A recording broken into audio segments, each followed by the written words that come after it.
think the development of full artificial intelligence would spell the end of the human race. It's a flying object, and we don't know what it is. I would hope somebody is checking it out. I don't know if it was a rocket or whatever, but it cleared to be fast, almost the direction. It was too fast to be an airplane. I'm glad the Pentagon is looking at this, because if it poses a threat, I want them on top of it. Well, the craft generates its own gravitational field. You said there's lights in the sky? The internet has become the command center for criminals and terrorists. 911, what's your emergency? I need help, please help!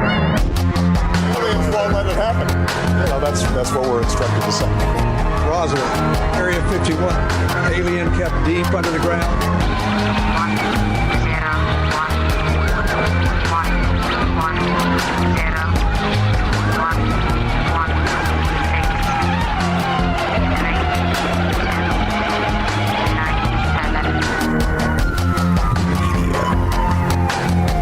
Doesn't have your best interest in mind. The government is self-serving. You're here for a reason. You're listening to Troubled Minds Radio.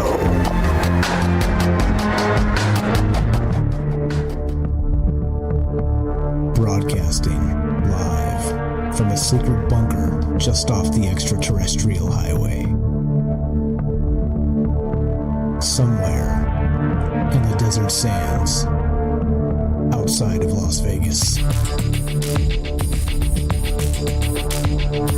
From somewhere in space-time, loosely labeled Generation X on planet Earth.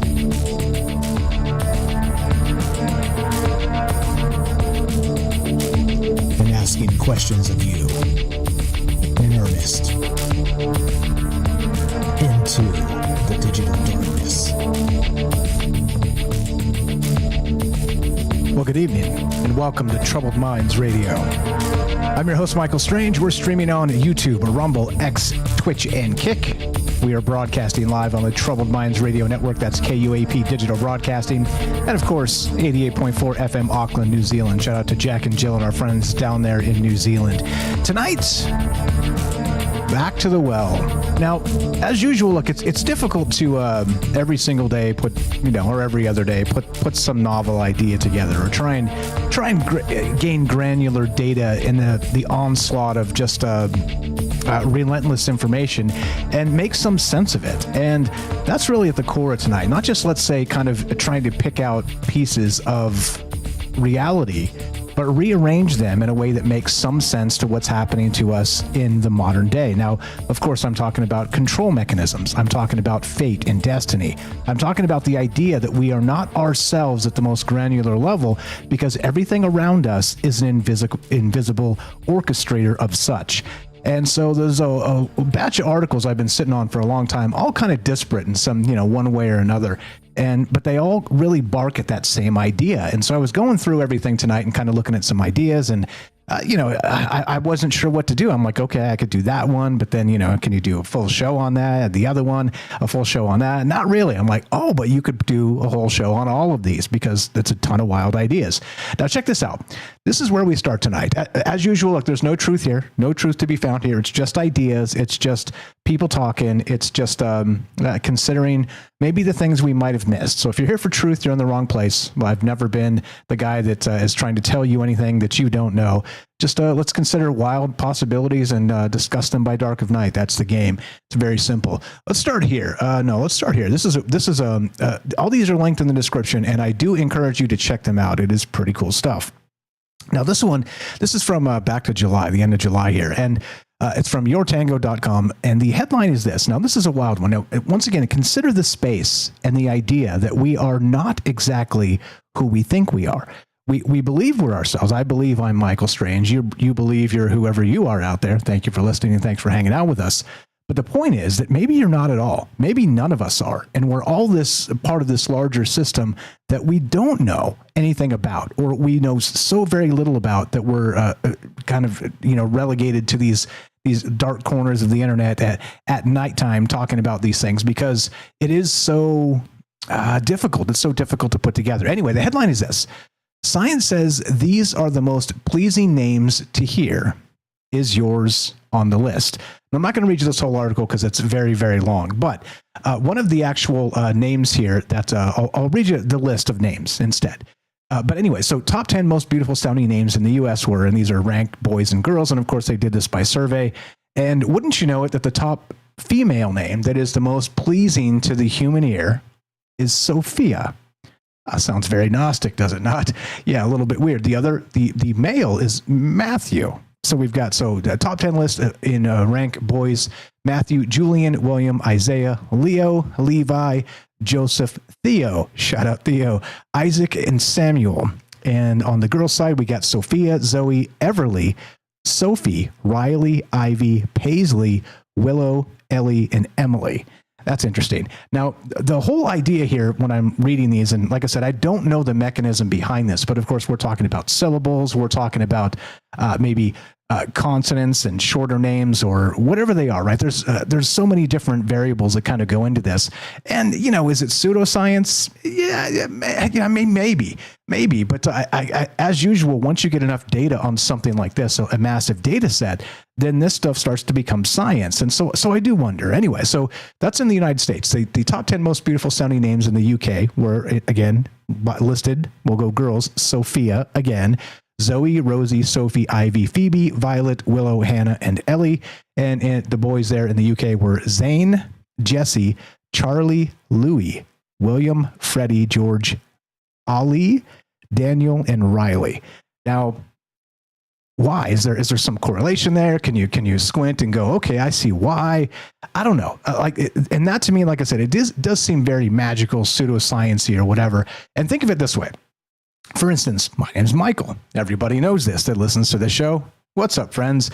But do you trust me more or whatever or not because my name is Michael? It's not on the list, but it is one of the classics, and it is one that goes back thousands of years. And so I do wonder if in this case, now think of it this way. Now we're going to open this up a bunch of different ways, but we'll start with the naming protocols here and having like a unique name. Imagine having a unique name in an entire reality, an entire public reality of just being a social individual in the world where the name you have, nobody's ever heard of. It is completely unique and maybe even difficult to say. Do you think that in and of itself makes you less trustworthy? Maybe, right? It makes you unique. I mean, you're unique anyway, but you get what I mean. So that's the idea. That's where we start tonight. There's a lot of ways to look at this and a lot of ideas that kind of go with it, but this is just one. This gets even more strange the more you wonder, again, at the most granular level, how much of ourselves we actually are and how much is built on these control mechanisms, as I like to call them. And I'm always thinking about and I'm always talking about identity and how all this stuff does come together, because I do wonder how much of this is actually, what we've been dealing with forever and not even recognizing it. So I'm calling it Conductors Without Names, the Orchestrated Attention Dilemma. We're going to get to some other ideas here as part of it. We're going to get to the flow state. We're going to get to music and how it affects our mood. And these are all new articles, new sort of science in the last 6 weeks that are all kind of pointing at the same thing. And that same thing, again, in my opinion, non-scientifically, I'm not a scientist. I'm more of a folklorist these days and a gesture archetype. I don't know, but I do know that in this particular case, there are some similarities and things that make me go, what do you know about it? Are we really ourselves, or are we orchestrated somehow by these entities or whatever you want to call them, the energy from the beginning that we're still dealing with in 2025? That's what's on my mind tonight. Sorry for starting late. I had a problem, like a hissing that when I fired this up, it was like, psh, it's like, oh no, like, what is that? Where did this come from? Anyway, I was able to kill it. So I think we're good. Let me know if the sound is okay out there, because if it's not, then I don't know what to do. We'll kill it and come back Tuesday or something. Anyway, there you go. That's what's on my mind tonight. A quick word from our sponsor. In this case, we'll go with the Stoic Mindset because it fits very well tonight. Be right back. More Troubled Minds on the way. As my camera breaks, perfect timing. Don't go anywhere. More Troubled Minds in exactly 1 minute. Feeling stressed? Overwhelmed? In today's fast-paced world, it's easy to get swept away by our emotions. Take a breath and find your inner strength with the Stoic Minute. You have power over your mind, not outside events. Realize this, and you will find strength. The ancient Stoic philosophers understood that we can't control everything in life, but we can control how we react. The happiness of your life depends upon the quality of your thoughts. Focus on what you can influence. Cultivate a positive mindset and let go of what you can't change. Find your inner strength. Live each day with courage, wisdom, justice, and moderation. Embrace the Stoic virtues and find peace within. The Stoic Minute, brought to you by Jack in Oregon. Welcome back to Troubled Minds. 1 second here. Going to fix this, and then we'll get it going. Okay, fixing the camera. All right. Okay. All right. I think we're good to go. All right. So anyway, you get the idea, right? It's a simple idea, except when you start to stack how this stuff comes together, the write-up's very good. It kind of incorporates all these ideas from all these different articles. Here's another one. Okay. So we started with that, the naming conventions. And yeah, Richard didn't make the cut. Yeah. Sorry about that. Neither did Michael. I'm a little confused because you would think Michael would make the cut of the most lovely names to the human ear. Maybe I'm biased. Anyway, so here's another one. This is from sciencealert.com. Music does something amazing to your brain's own natural rhythms. All right. So not only in this case are we being manipulated if somebody's name is something that seems nice or something that seems familiar or something that seems unfamiliar. Okay. Just meeting somebody new. Bam. Not even talking about social cues, not talking about body language, not talking about cadence of speech, not talking about, good looking or less than good looking. We're not talking about any of that stuff. We're just talking about somebody's name. Okay. Think about that. Those little things manipulate us every single day in really tiny ways. Or how tiny are they really? Now to this. So music does, okay, blah, blah, blah. A new theory suggests that we don't just listen to music. Our bodies physically resonate with music as our brain's natural oscillations synchronize with structures like rhythm and pitch. Oh, like voices? Like listening to my voice or some other voice? You see what I mean? Anybody ever listen to Mark Levin on News Talk 840 out here? He's got his voice has been described as several cats fighting in a bag. Like that's what his voice has been described as. It is just jarring, grating. It's very high pitched. He's always screaming. It is not a nice voice to listen to at all. But he's syndicated, got millions of listeners. Anyway. But the point is that you recognize that there are differences to delivery, to cadence, to, again, the timbre and tone of somebody's voice, all of these other things. And that certainly fits into this musical space we're describing right now. So music is often thought of as a, quote, universal language. Think, not ancient aliens, but think Close Encounters of the Third Kind, right? People across cultures will bust out similar moves, and young kids will instinctively bop to a beat. And have you seen animals do it? Yeah, maybe that works too, right? According to neural resonance theory, it's not just what we learn to expect and predict what's coming. Aspects like harmony in the music we make and enjoy sound so good to us because they're in sync with the brain's resonant patterns. Oh, who's always talking about human resonant energy and patterns? And oh, interesting, right? Anyway, so quote, this theory suggests that music is powerful, not just because we hear it, but because our brains and bodies become it, says Caroline Palmer, a neuroscientist at McGill University in Canada. Shout out our friends in Canada. Continue quote, that has big implications for therapy, education, and technology. And of course, for the satanic panic. Am I right? We did a show on that kind of recently anyway. Okay, so we got that. So we got these two out of the way. I want to kind of lump all these things into one space and then talk about how they fit together or how they don't. So we got the names being pleasing to the human ear, right? Just by hearing it. Sophia. Think about that. The name itself, I'll speak it again, almost as if we're casting spells here. Sophia. Does that seem pleasant sounding? Or is it just when you stack it up against other names? And that becomes the weird part of this, sort of the spoken magic, which we've talked about quite a lot. And then we got the music, where it does something amazing to our brains, and where your particular song or your particular style might not necessarily be who you are or who you've learned to become, but maybe it is your resonant energy, your resonant frequency, whatever that is.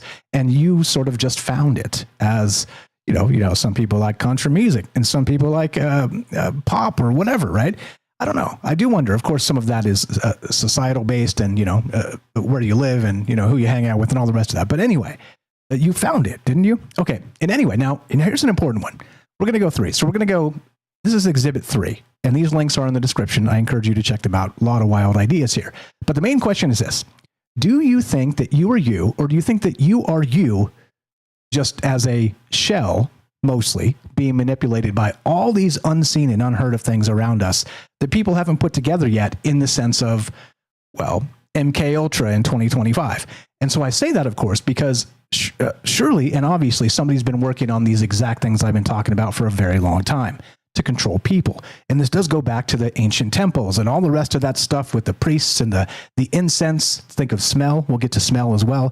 Think of all the 5 senses, the traditional 5 senses, plus the 6 senses, some of the things we don't recognize we have as modern humans that maybe we did way back when. And it goes back to that temple, the aspect of maybe naming the deities. It goes back to maybe the names of the priests. Maybe it goes to the name of the, who's there orchestrating the events, whatever's going on, right? Like, who knows? The music, the incense, all the things. And suddenly, who you were becomes something completely different than who you were when you stepped into the temple. Just as an example. And now this. Exhibit 3. From bigthink.com. How curiosity rewires your brain for change. Yeah, right? There's a very troubled mindsy one right there. This is probably me rewiring my brain every other day because I'm trying to figure things out, or at least look at some ideas and consider that we've missed some things. So the brain often responds to change and uncertainty by activating the amygdala, triggering the same stress response as physical danger. Curiosity helps reframe uncertainty as an invitation, not a threat. Neuroscientist Anne-Laure Cunff, yes, Cunff, shares 5 ways to cultivate curiosity in times of change. It's one of these, kind of good stuff. But ask what if instead of what now, take field notes, run tiny experiments, embrace not knowing. There's very troubled minds, right? I'm going to read that one. So practice saying, I don't know yet, without immediately searching for an answer. Spend time exploring questions without rushing to conclusions. Research suggests that this enhances cognitive flexibility and creative problem solving, critical neural functions that support adaptation during transitions. Weird. I wonder who does that. Oh, that's right. We do that a lot. Anyway, treat failure as data. Anyway, blah, blah, blah. A lot of good stuff here. And this is just, how to sort of benefit from this human aspect. But again, how much of this is controlling us? As usual, and back to what I'm calling this tonight, the conductors without names, the orchestrated attention dilemma. And the question, of course, is how much of you is you? And how much of you is the granular data flowing through us on a daily basis that creates a version of you that's undefinable? And of course, we're talking about building these reality tunnels that we always talk about. Here's another, all right? Exhibit 4.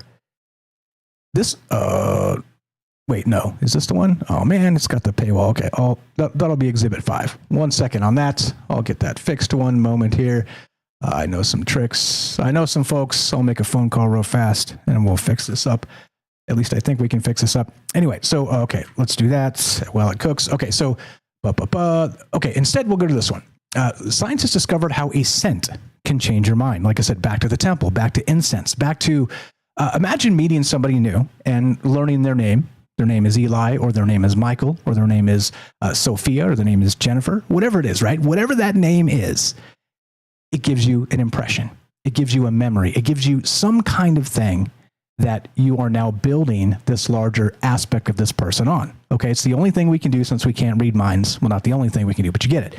But what if this individual smells bad? What if this individual smells good, right? And some people are very, very, very cooked into scent. Some people are not because they don't smell as well. Their sniffer isn't quite dog-like. And some people can, or is like a bloodhound can smell a foul being miles away. And so anyway, so scientists discovered how a scent can change your mind. The study recently published in the journal PNAS advances our understanding of how the brain makes decisions by participating in the storage of associations between different stimuli. And in this case, of course, it is scent. You smell nice. Got some nice smelling deodorant on. I'm not going to tell a story about this.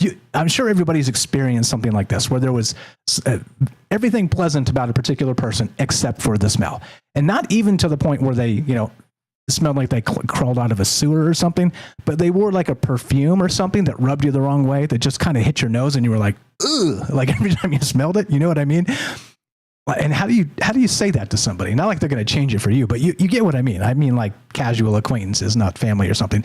Anyway, so there we go. So smell, think incense, think the temple, think again, all of these things kind of blasting us from all different directions in the ancient sense, the ancient human sense. Now think of it in 2025 and all the data and stimuli we're always experiencing as just this massive waterfall of nonsense. I mean, dare I say it. Anyway, okay, so back to this. I got it now. There we are. Okay, there we go. I called in a favor.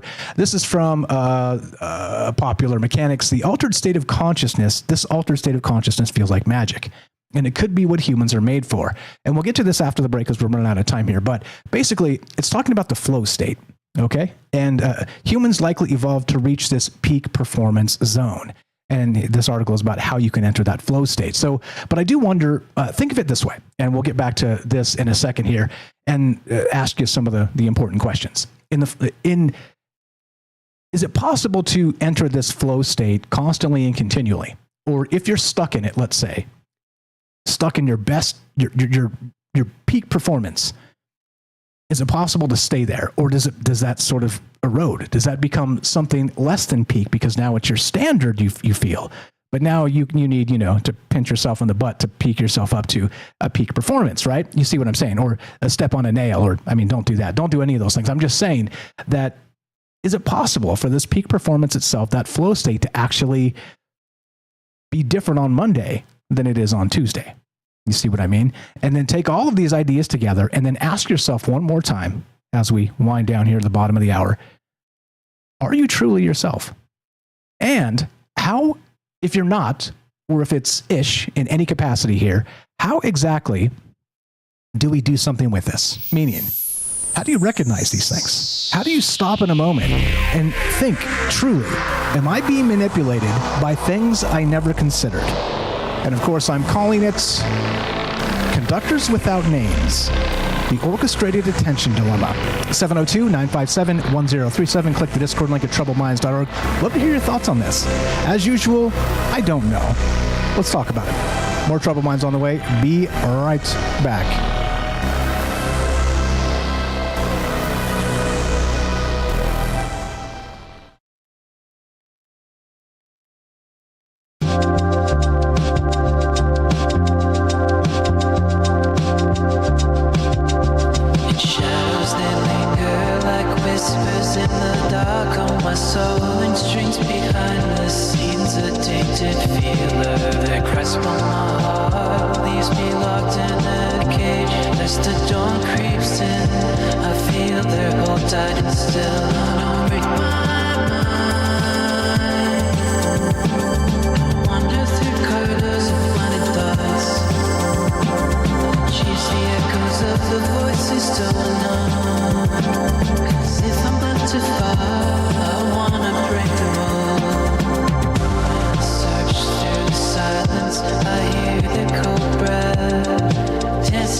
Chaos I find the truth I can't deny.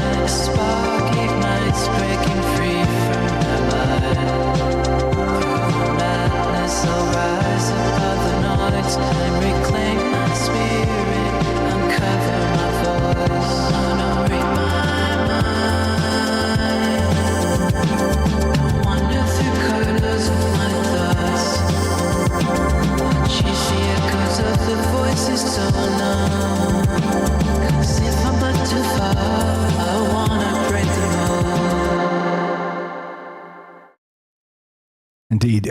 Strange taste, no, just out of time, really. I mean, I could spend an hour trying to figure out music and stuff, but I mean, you know, I do too, and then pick the least bad one. Anyway, what's up, Gas and APOC? Jeff is here. Jeff and Wisco, what's up, Joe? Jacob, we got Dawn, Herschel, and Daryl. I see you guys. Hope you're well tonight. Over to YouTube. Good evening. What's up? Fred gets first. Shane, Lisa Dreaming with the Blind Psychonaut. How are you guys? What's happening, folks? Herschel there. I see you guys. Gaston over there coming through on Restream. Richard in Texas. How you doing? Dragon Rose from Vegas. What's happening? How are you, Linda? Poncho says, what are some... Nope. Mr. Mission Control. How you guys doing? I hope everybody's well tonight. Ioxy is here. Hello. My mom. If I missed you, just say hi, and I'll make sure I circle back around and get everybody as we flow through this. And who else? Over to Rumble. Let's start at the bottom. Knights of the Storm. What's up, JB? We got Gordos here. Raz, YY. The only YY I've ever known. And she says the same thing about herself. Never met another YY. What's up? There you go. We got a unique naming complex. That's a good thing. What's up? Puff is here. Good evening. We've got Raz. Hello. Hiker, welcome back. Again, condolences. Hope you're feeling well and better. And JB, I see, let's see what I missed. Cubs Future. What's going on, folks? You guys are the best. Thanks again for being cool and chill with each other. I appreciate that very much. And who did I miss? I think we're good. If I missed anybody, sorry about that. I'll circle back and get you on the way around here. And yeah, I don't know. Love to hear your thoughts on this. A lot of things in play and a lot of ways to take this. And yeah, if not, you know, if this is one that doesn't really hit, then, you know, I'll just cut it short and we'll, you know, counter losses and hit another one Tuesday. Here we go. Troubled Minds happening right now.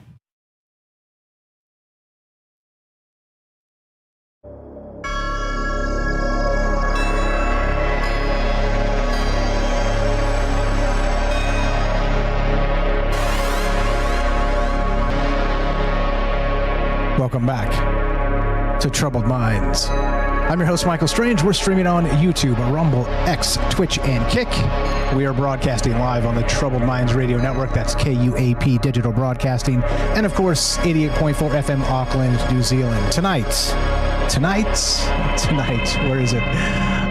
where is it? Tonight.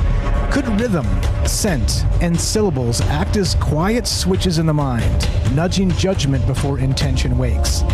If flow, curiosity, and the four imaginations can be tuned like dials, are we living inside an orchestra conducted by patterns rather than people?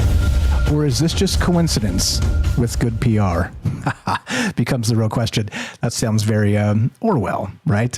Anyway, that's what's on my mind tonight. A lot of ways to look at this. And as usual, look, I talk about identity a lot for a lot of reasons. And you can guess that I've kind of gone through some identity crises in my life of, you know, kind of forgetting who I was, forgetting where I came from, forgetting what I would like to become, and forget, you know, and not completely forgetting, but sort of wobbling. And they say that, you know, if you hang out with a particular group of people or whatever, you start to become like them. And sometimes not in the best ways. You know, you hang around with a bunch of people who are cursing like sailors.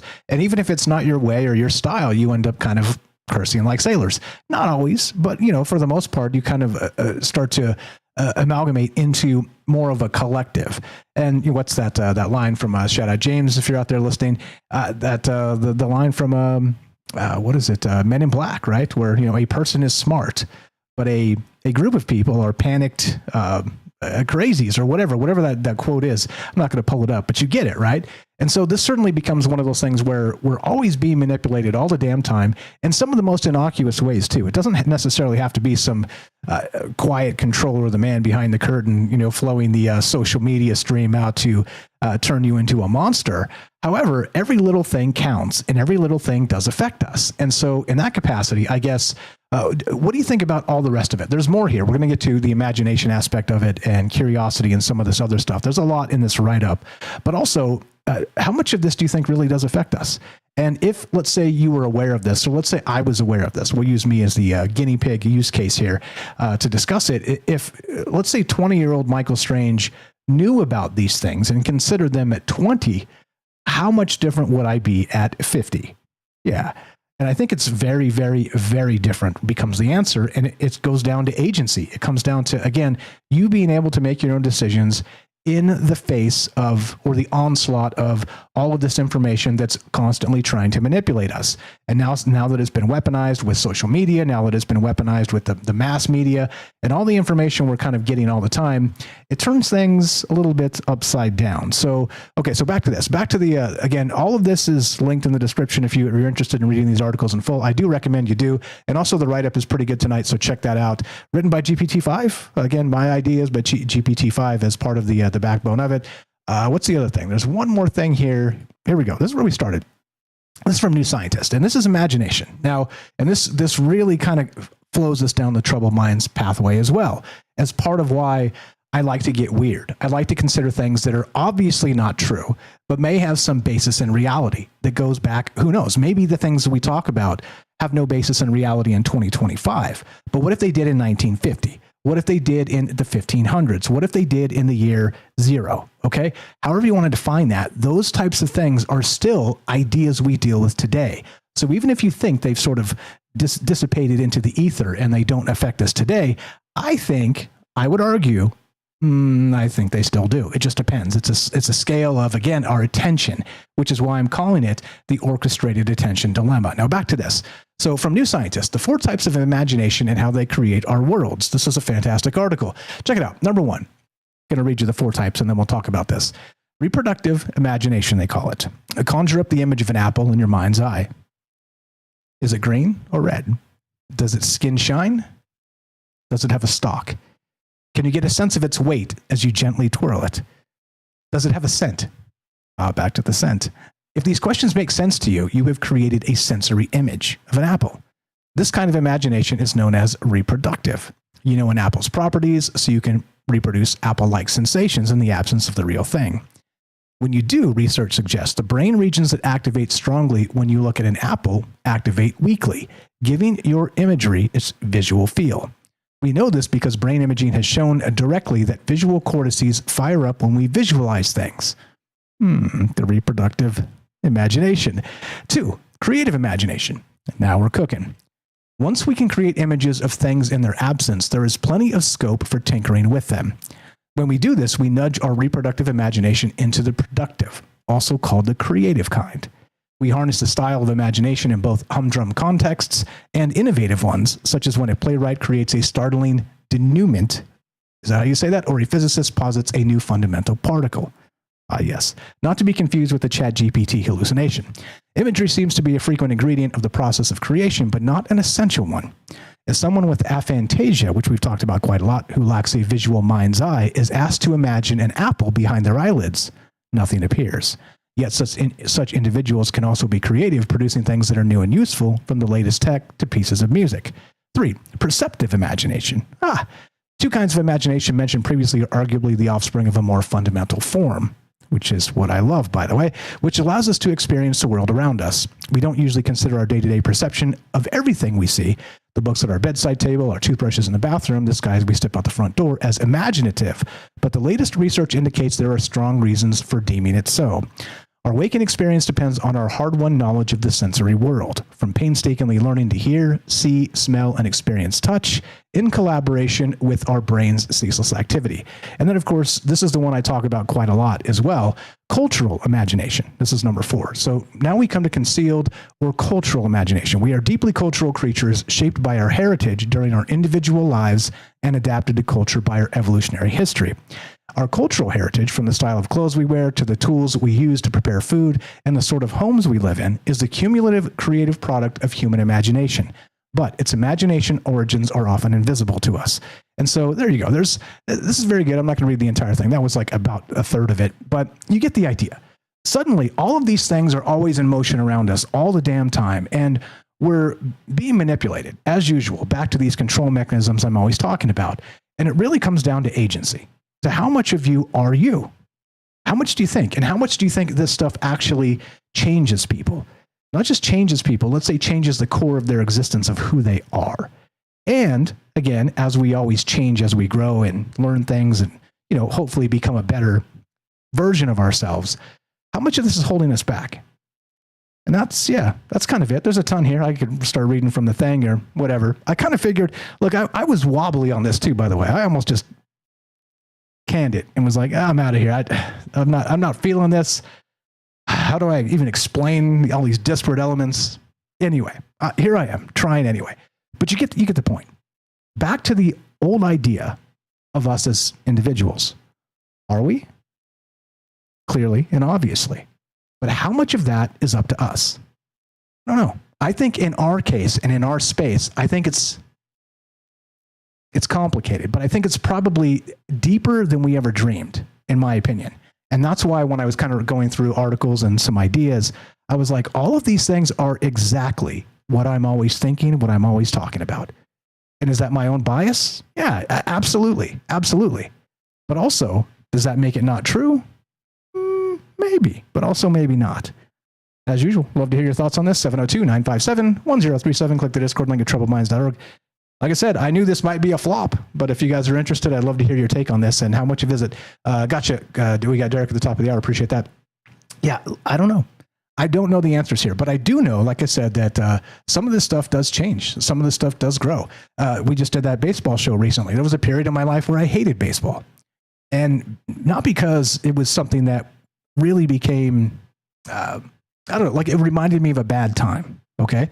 And the bad time that I had, I will not go too personal and too ridiculous, but you kind of forget the things that you did love because they remind you of other things.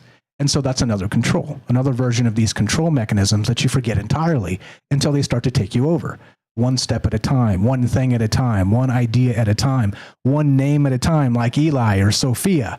You see what I mean? You start to kind of cook all these ideas into one space, and suddenly it's always bubbling with change. And we're in the middle, we're the frog in the analogy of the heating water that doesn't recognize that we're boiling. But we're boiling with influence. We're boiling with these ideas that we talk about, again, this orchestrated attention. And that's why it's very important to me to say to you guys, hey, look, I don't know how much of this could be real, how much of this could not be. And when you decouple that truth, this becomes a good place to be, to me. Like I said, this is very much therapy for me as well. So, bear with me on that. But anyway, okay, so lots of ways here. I'm going to read a little bit from this article, like I said, unless you guys have some ideas. So I'd love to hear your thoughts on this. One more time, 702-957-1037. Click the Discord link at troubledminds.org. A lot of ways to look at this. And as usual, it's a little ambiguous as part of the idea, which is the point, is to kind of look at this out of the fractured, in the fractal and out of the sort of concrete sense of what consensus reality tells us to believe. Because I think it's quite a bit more than we could ever fathom, because we can only encapsulate so much into an identity, so much into one personal knowledge base. And you see, which again, I'm describing, as I always talk about, these very complicated reality tunnels. So here's what I'm going to do. So I can just take a sip and come back and talk about this. I'm going to read a little bit from the article. We got Derek at the top of the hour. If you guys aren't interested and don't want to call, cool. We'll, as usual, just kill it a little early, and then we'll come back on Tuesday and try again. But, a lot of things to talk about, a lot of ideas flowing through my brain. I don't want to be too repetitive, but I don't want to talk about stuff I don't know anything about or I'm not interested in. So you see what happens. We kind of end up in these weird troubled mind style circles, courtesy of one Mr. Michael Strange. Anyway, be right back. More Troubled Minds in exactly 1 minute. We're going to get this one. How about a word from our sponsor, in this case, Human Inspiration. Be right back. More Troubled Minds on the way. Don't go anywhere. In a world increasingly shaped by AI, human inspiration remains the beating heart of creativity. Alien Skin by Tremble, a hauntingly beautiful piano ballad, reminds us that while algorithms can mimic art, the raw, unfiltered emotions of human experience are irreplaceable. So here I sit, locked in my room again.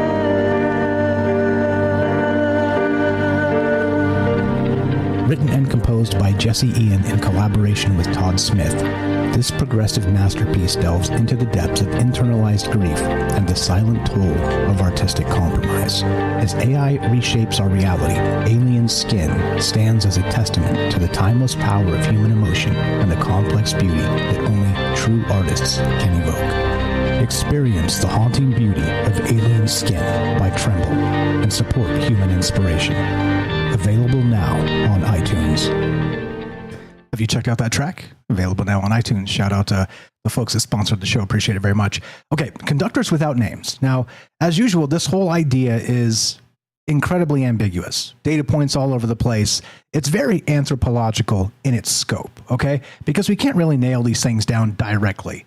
But our intuition tells us that there's something here or there's something not here. You lean one way or the other, right? And what's up? The real JB says this, how much do parents influence their children simply by one singular thing, their name? Yeah. And shout out Gaston brought this up the other night on the Discord. There's an individual that named 2 children, 2 twins, not twins. I think it's the 7th and 8th child, winner and loser. And those, which I'd never heard of before. Shout out Gaston, very smart guy.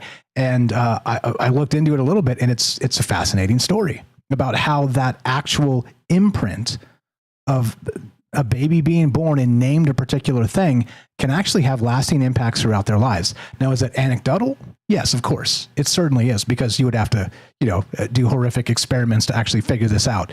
But I do think that, again, our intuition plays here and describes what we're sensing and what we're seeing as part of it. So, yeah, I don't know. Sophia? Does the name Sophia make you feel at ease? One more time, 702-957-1037. Thanks to old friends jumping in here and bailing me out. You were the best. Joe in Florida. What's going on, brother? You're on Troubled Minds. How are you? What's on your mind? Go right ahead. I'm okay. Are we ourselves? Is that the question tonight? Are we ourselves? Influenced? Are we... Yeah, whatever. Maybe that's it. I didn't ask a direct question. Yeah, how much are we influenced by all these little things I'm talking about? I think we are. I think a lot. I think this weekend I became, I'm always consuming with late stage capitalism, but I think I became a consumer this weekend because it's, was a FOMO, fear of missing out.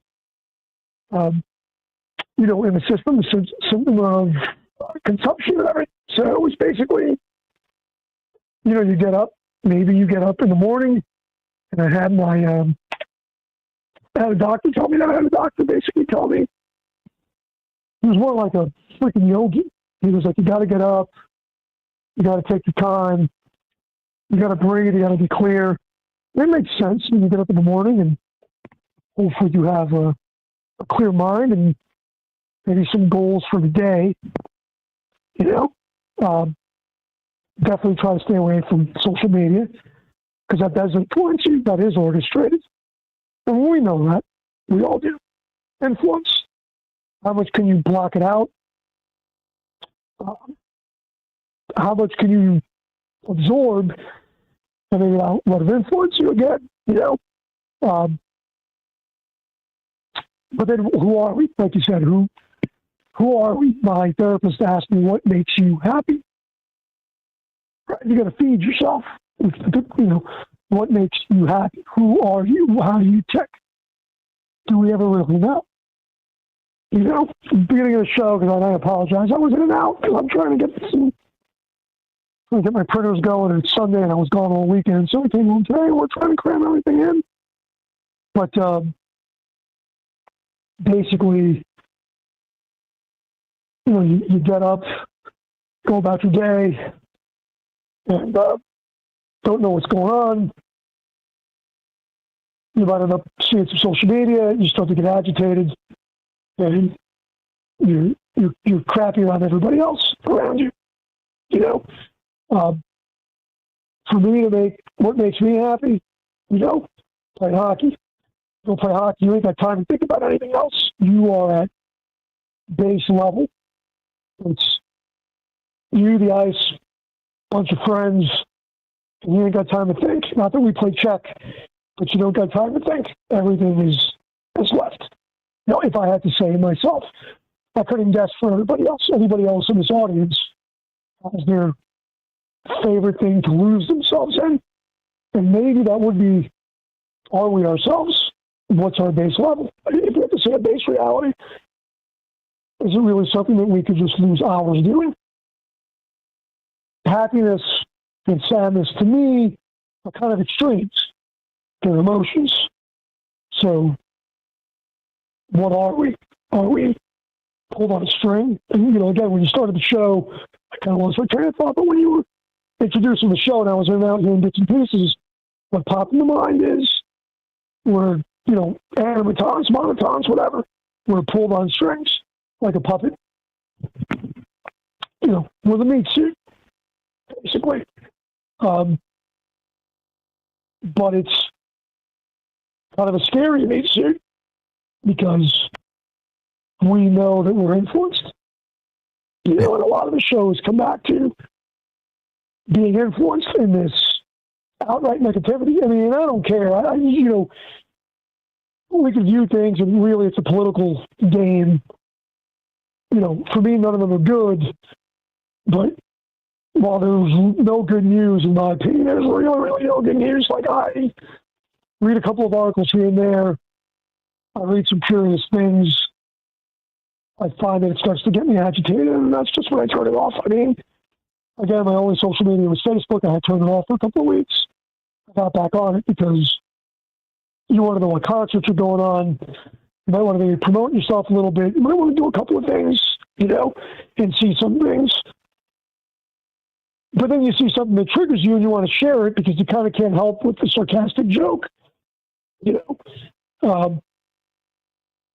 what just popped into my head, what gets even scarier is the level of AI that is really starting to fool people. It's fooling me. I know it's fooled some people. And it could be made to agitate. Are you really naturally an agitated person? Or are you just a nice guy? I can go in the locker room. We could talk about, putting bang game somebody's jock strap or putting clear tape on the bottom of somebody's skate blade, which, by the way, don't do that because you could really hurt somebody. But I've done that. Doing little tricks and jokes and things like that. But the minute you bring up, I've said it before on the show, the minute you bring up a certain subject, Agent Smith pops out. So are we ourselves? Yeah, it's a hell of a question. That Agent Smith effect, too, definitely fits into this conversation. And I think the answer is no, unless we really guard against it and recognize these sort of micro influences and even macro influences on a daily basis. I think the answer is certainly no. Can you be yourself? And it also goes back to Carl Jung, too. He said that becoming yourself is, sort of his greatest privilege or something like that. Your true self, who you're supposed to be, not manipulated by everything around you. Yeah, go ahead. Well, you know what I think? I mean, this is a far reach. It's a far grab. But you know how they say these kids, like there's proof that we've lived a past life, but then by like 7 or 8 years old, they forget about it. It's a stretch. I'm trying to make a connection with that, but maybe there is an age that you're yourself. Like right now, I feel like I'm in midlife. It was funny because my wife and I we jumped in the pool last night at the hotel we were staying at. I had a DJ Friday night and did a lot of driving, and we were shopping at some what do you call it, shops, whatever you call it, in Ellington. I forget what they call them, the outlets. We were shopping some outlet stuff, and basically at the end of the day, we were in the pool at 9 o'clock at night. There was some guy in the pool with these two kids. One of the kids was like 20, and the other kid might have been like 15, and I don't usually talk to anybody, but it was just them in the pool. And he was like, hey, the water's not cold. And it rained. It's been raining all day anyway. So we get in the pool, and we just kind of, my wife and I were like, hey, we have a Bluetooth speaker. Do you mind if we play some music? And we're trying to be courteous, And he's like, no, dude, go ahead. Just play some music. So I was playing some clubby stuff, probably not age appropriate for myself, and then we start talking. And, I looked at him, and he's like, I'm not even 50 yet. He looked like he could have been older 50, and I'm 52. I don't think I look like I'm 52 now, But it was funny because me and his kid were talking about music and my daughter's music, and then I was DJing the night before, and he was telling me, he's like, I used to go, in the 90s in the house scene and all of that, but he's changed, like they've changed. And I kind of feel stuck because I kind of feel like I'm still doing the same thing, but it makes me happy. So what does it mean to be a grown up? Do I got to cut the threads that are animating me now to have a new set of threads to manipulate me, to make me a different puppet? It's kind of weird. I've been struggling with that. It's my own personal journey. We're all going to have it. one or another, I just think, guys want music, guys want some stupidity, guys want maybe a car, a little sidecar, a little car you can enjoy to go out and cruise with, maybe a sport. I like those things. 2 or 3 things I like. But the older I get, the system, the large system, late stage capitalism, when you look at your 401k, you're like, wow, I don't have that much in there. But it's because over a decade of my life, I was stuck working a job that took advantage of me, and I had to keep the job because my son was sick with Crohn's, and I had to keep that job. And I literally told my bosses, I don't expect you to understand I have a family, and they literally told me you need to make a choice. Right? So all of those things turned me into a monster for quite a while. Right? I'm trying not to be that monster. And my wife tells me I'm much better. Right? My mom tells me we thought you were going to have a heart attack. I still might. That's my protection. That's just I'm naturally high strung. Don't jinx yourself. I know we always say that. It's kind of a oddball thing the way things happened this weekend with the weather. I think I timed everything right. I was like calling it out. It was just weird, self-fulfilling, but it was in a funny way.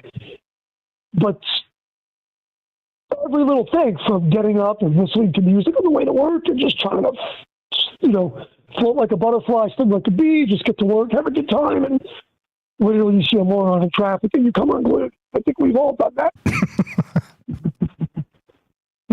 You literally come unglued. So I don't know until what ends. To what end? To a cyclical repeat of another war, lives taken, hating our neighbors, which my neighbor and I, we have opposite views, and I want to love my neighbor, and I've said that on the show before. But lately, I'm like, I don't think I really want to talk to my neighbor about anything. He doesn't bring it up. He doesn't bring up the stark difference of views that we have. He doesn't bring it up anymore. And I don't want to ask him either because he feels guilty because he's worried that his wife might end up in the back of a truck because she doesn't speak good English. I don't know. And I hope he's not listening to the show, but it worries me. It worries me. So I hear the music. We just need to pick a time of day, whether it's in the morning or night, and we can take a breath and try to be this reality, if you can hear that. I can hear that. You're the best. Appreciate the call. Always a pleasure. You have a fantastic night. We'll talk to you soon. Take care. Joe in Florida, good friend for a long time. Be right back. More Troubled Minds coming up. Appreciate that call getting us kicked off. And got Derek the Night Stalker coming up and Herschel and your calls as well. Don't go anywhere. More Troubled Minds on the way. Be right back.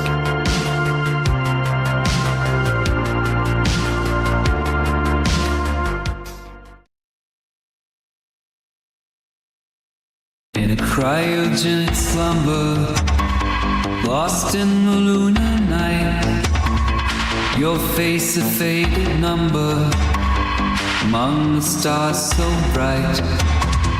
Dreams of forgotten echoes, waiting for time's command. Curtains of gray and sorrow, the lonely lunar sand. Below the moonlit sky,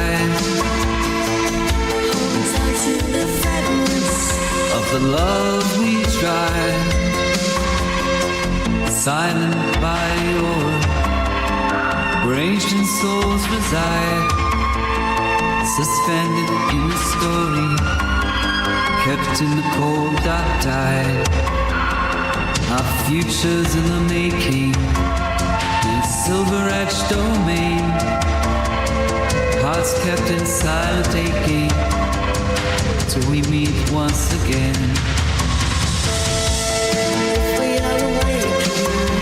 Below the moonlit sky, of the love we try.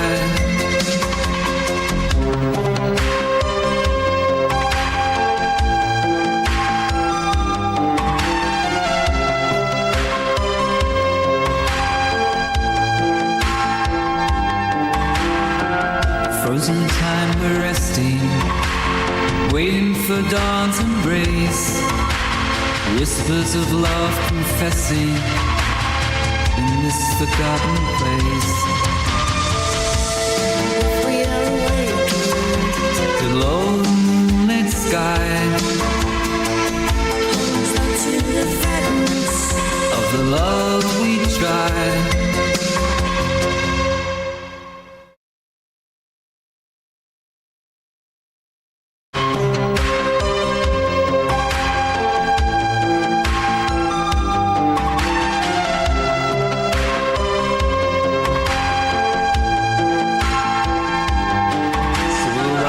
With the morning glow, and the light will come to know. we are awakened. Below the moonlit sky, Hold on to the fragments of the love we tried. In the depths of lunar silence, our destinies intertwine. Memories kept so vibrant in the vacuum deep in mine. The tale of cosmic yearning across the astral sea, and the fires of hope still burning for when we finally breathe free. I'm being told it's Mercury retrograde. Is that right? Full moon, all kinds of stuff. Yeah, maybe that's why. Mr. Mission Control says, I think everyone on this planet is having some kind of existential crisis today. Let's add that question to the bucket here. Yeah, great call, Joe. Appreciate that very much. If I missed anybody, just say hi. I'll say hi back. Doing my best to keep up. I see you there, Don. What's up, Don? Herschel. We got Roving Fungus. That's Jacob. Joe, thanks for the call. Jeff and Wisco, APOC and Gaston. Yeah, winner and loser, huh? And weird how those conversations kind of circle back sometimes. What's up? Poncho is here. How you doing? Good night, all. Thanks for hanging out. Hello. What's up? Second Sight Visual says, digging it. No worries. Thank you. Appreciate that. Thanks for hanging out and being part of it. Tree Lynn T is here. I see you. Welcome back. Hope everybody is well tonight. Just doing what we do. Weird, troubled mind stuff. And yeah, look, repetitive, sure. But also, like I said, important things to me. So this is why some of these themes do recur. Who else are we missing? If I missed anybody, just say hi. I'll say hi back. What's up, Knights of the Storm? I see you, Raz. Yeah, still the AI conversation is hot and heavy in the sense that, some people are super mad. Some people are super anti and don't want anything to do with it. I don't know. I see it both ways. It's complicated. Anyway, as usual, right? Anything worth talking about is complicated. Here we go. Trouble Minds coming up. We got Derek the Night Stalker. We got Herschel and your calls as well. Talking about conductors without names. Here we go.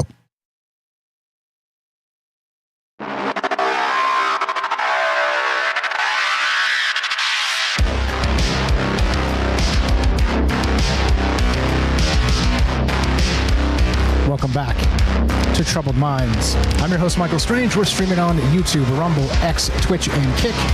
We are broadcasting live on the Troubled Minds Radio Network. That's KUAP Digital Broadcasting at 88.4 FM, Auckland, New Zealand. Tonight, I'm calling this Conductors Without Names, the Orchestrated Attention Dilemma. Now, how much of you are you? Basically this: could rhythm, scent, and syllables act as quiet switches in the mind, nudging judgment before intention wakes? If flow, curiosity, and the four imaginations can be tuned like dials, are we living inside an orchestra conducted by patterns rather than people? Or is this just coincidence with good PR? And as usual, coincidence plays a massive role, not just in being human, but in identity, in destiny, in all of these free will conversations we're always having, which is ancient philosophy. And so that's why this stuff is endlessly fascinating to me, because as we get inundated with all this information on a daily basis, how does that reframe the old ways and the old ideas that we've always been talking about, that I think we always should be thinking about? But I'm a weirdo. So, I mean, that plays. I'm certainly a weirdo. Love to hear your thoughts on this. A lot of places to take it. The articles are really disparate and kind of pointing in the same direction. However, it's all about control mechanisms all the damn time. So how do we stop this? How do we change this? How do we recognize it? And how do we become our truest self in 2025? 702-957-1037. Click the Discord link at troubledminds.org. We'll put you on the show just like this. Derek? Massachusetts. What's up, brother? The Night Stalker. That song cracks me up every single time. Welcome to the thing. How you feeling tonight? Thanks for jumping in here and saving me. Thanks to Joe. Special thanks to Joe for kicking us off. Special thanks to you. Old friends have some things to say. I appreciate it. Even if this isn't the jam. I mean, sometimes it's not the best jam, but I appreciate it. You're way too polite. But what's on your mind regarding this? A lot of ways to take it. All yours, my man. Yeah, I'm scrambling at work, so I might be a little off the rails, but I got some name stuff first. You got me thinking about names and everything. For me personally, I like my name. We're talking about kind of like destiny or kind of what the power of names or whatever. I like my name. My mom used to always joke about naming me Jake. She wanted to name me Jake Murphy for the longest time, but then at the last minute, she thought that Jake Murphy was like destined to be a pool player, so she thought that Derek Murphy would give me more options or whatever. But I mean, which was funny when I was 5, but now I'm 35 and I'm working at a supermarket. So now maybe a pool player could have been aspirational for me at this point, you know. But, it could have been a crime boss, like a local crime boss. Yeah, exactly. Hey, Jake Murphy, what's going on? But like, I go by like different names sometimes. So like my family would call me, like growing up is Derek, and then like also growing up be like Murphy. You guys call me Stalker or Night Stalker. In college, my friends called me, like my roommates called me Scal for like Brian Scalabrine, who was this, like redhead in the Celtics at the time. So like when I was like living in college, I would like think of Scal in my head sometimes. I'm like in my inner monologue when I'm at like in the throes of college or whatever. So it's weird to associate. And then if I hear somebody from different walks of life call me the wrong name, it kind of hits my ear differently. So I think names are pretty interesting. Do you ever see Seinfeld where George thought of he wanted to name his kid Seven after Mickey Mantle, and he was all fired up about it. He's like, "Oh, I got it all picked out." And then one of his friends, like he had no like wife or kids or anything, and then one of his friends he ran it by him, and then one of his friends got pregnant and named their kid Seven, and he was all pissed off. Like, I can't, am I copy you now? I can't name my kid Seven after you named your kid Seven. And it's all about kind of the fighting for the uniqueness of the name. But yeah, I'm rambling. But I haven't seen that one, but it does sound very Seinfeld. Absolutely, 100%. So it gets me wondering, like, about I'm not sure which to hit first here, but the nominative determinism, the kind of the destiny of your name, so to speak. And I didn't have a ton of time to Google. Like, I feel like there's more examples of this, like, but I can't think of any. But off the top of my head, in the conspiracy world, the big chemtrail guy, the Watch the Skies documentary, his name is Matt Landman. During COVID, the guy who came with the anti-germ guy who came up was Andrew Kaufman. He was the COVID germ guy. And then Anthony Weiner famously got in trouble for sending pics of his wiener around. So it's like weird kind of nominative determinism. Like, does your name kind of dictate the trajectory of your life? Because your name is Wiener, are you destined to get in trouble for sexting wiener pics to everyone? Or like, your name is Landman, so you're going to be famous for talking about the sky, or Kaufman talking about germs. And it's just weird how there's all kind of examples like that. But kind of what's in a name? Does two names matter? Kind of set me up again here. I'm rambling real bit. But no, you're good. You're good. No, perfect. And I think that's exactly the point. Back to that shout out to Gaston, the guy who named his two sons Winner and Loser. Yeah, exactly. And so it actually flips. So I was reading about that a little bit, and it flips. So Winner became like a rap sheet for 40 counts against him and spent a ton of time in prison and all the rest. But the other guy, Loser, actually became like followed the law, became like a decorated police officer that moved up the chain. Had a clean record and good credit and all the rest of it. But it's basically the opposite. And like I said, it's very anecdotal as I described there. But I do wonder how much like sort of power that does bestow upon an individual, just the name itself. Yeah. Shout out Real Jason Parker. He brought that up as part of it. And I think that may be one of the more fascinating aspects of this, because we're talking about becoming yourself, or sort of moving into, damn it, I keep pushing the wrong button, moving into the space of who you are or who you're to become. And it does bring about agency. It does bring about determinism, all the rest of the things, free will that we always talk about. But I do wonder, like, if my name was John, would I be here at all? Like, and that becomes the bizarre question here. And the answer might be no. And I don't know, it's deep and it's heavy and there's a lot here. And so I don't know. I think you're spot on with what you're describing with, and especially the unique name too, a name like Seven, like in, the late 80s, early 90s, whenever Seinfeld was out. Funny enough that sort of notion is now, the doors are off the barn. Like people are naming everybody everything now. Like there's no traditionalism in naming, and we're seeing more and more wild names that have never been used in, out in the wild. It's an incredible thing to consider. So what does that mean for the future? You can kind of see that be switched, I guess, around this kind of 90s Seinfeld time. Because like growing up in 90s classrooms and stuff, you have I grew up with probably 4 or 5 Dereks in my graduating class and stuff. There might have been 1 or 2 Dereks taking attendance or whatever. And there's usually, there's probably 6 Mikes and 3 Chris's and 4 Johns or whatever, a bunch of Emilys and stuff. And then there was a few random unique ones, or a few unique spellings, random spellings and kind of stuff. And then you get kind of the Seinfeld joke about, it'd be cool to have a unique name, kind of peacocking with what I'm going to name my kid. And then the early aughts, you get the celebrities start doing it with Gwyneth Paltrow names her kid Apple, and everything was a really famous one at the time and stuff. But then if you look at Key and Peele had a famous sketch where they're doing NFL players' names and stuff, and all the ridiculous names that NFL players have and stuff. And it's somewhere during at some point over the last 25 years, 30 years, that a generation of parents were convinced that their child has a better chance to make it as a pro athlete if nobody else has their name, if they have a super unique pro athlete sounding name and stuff. And now all of a sudden you get everyone has these ridiculous unique names, and almost becomes a big mess. And it kind of it's if everyone's tattooed, you become unique by having no tattoos. If everyone has if everyone's named Seven and weird nonsense names, Apple and stuff, then all of a sudden Mike and Chris become cool names again, George. It turns on its head. Yeah, you're right. And it is odd that I think you're right that some of the professional athletes that were literally obviously almost as if they're trying to manifest that exactly. back to Herschel in the baseball show, that lucky aspect of being one of the very few tiniest, smallest pool of people, the top 1 of 1% type of thing, that are lucky enough to get paid millions of dollars to play a kid's game. And by naming them sort of a magical sounding athletic level name, maybe they're doing it. I don't know, because we certainly remember them, right? Because of the cool name they have or whatever. But then also, I wonder if it is sort of a magical boost in some sense to the individual themselves, Yeah, no, for sure. And then kind of the how, I don't know. And for the winner loser thing, you can kind of see.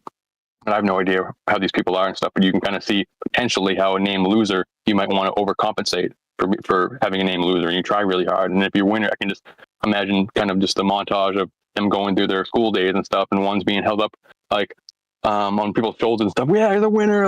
The guy's so cool, winner. And then, your name's loser, and kind of have no friends, or can't get girls because your name's loser and stuff. But he's spending more time studying, or you're not spending money or getting in trouble. Your brother's going out partying and stuff, and you kind of, the two trajectories going, and just it ends up becoming the opposite, not because necessarily the parents manifested it, but because your free will was kind of skewed by you trying to overcompensate with this name you were given.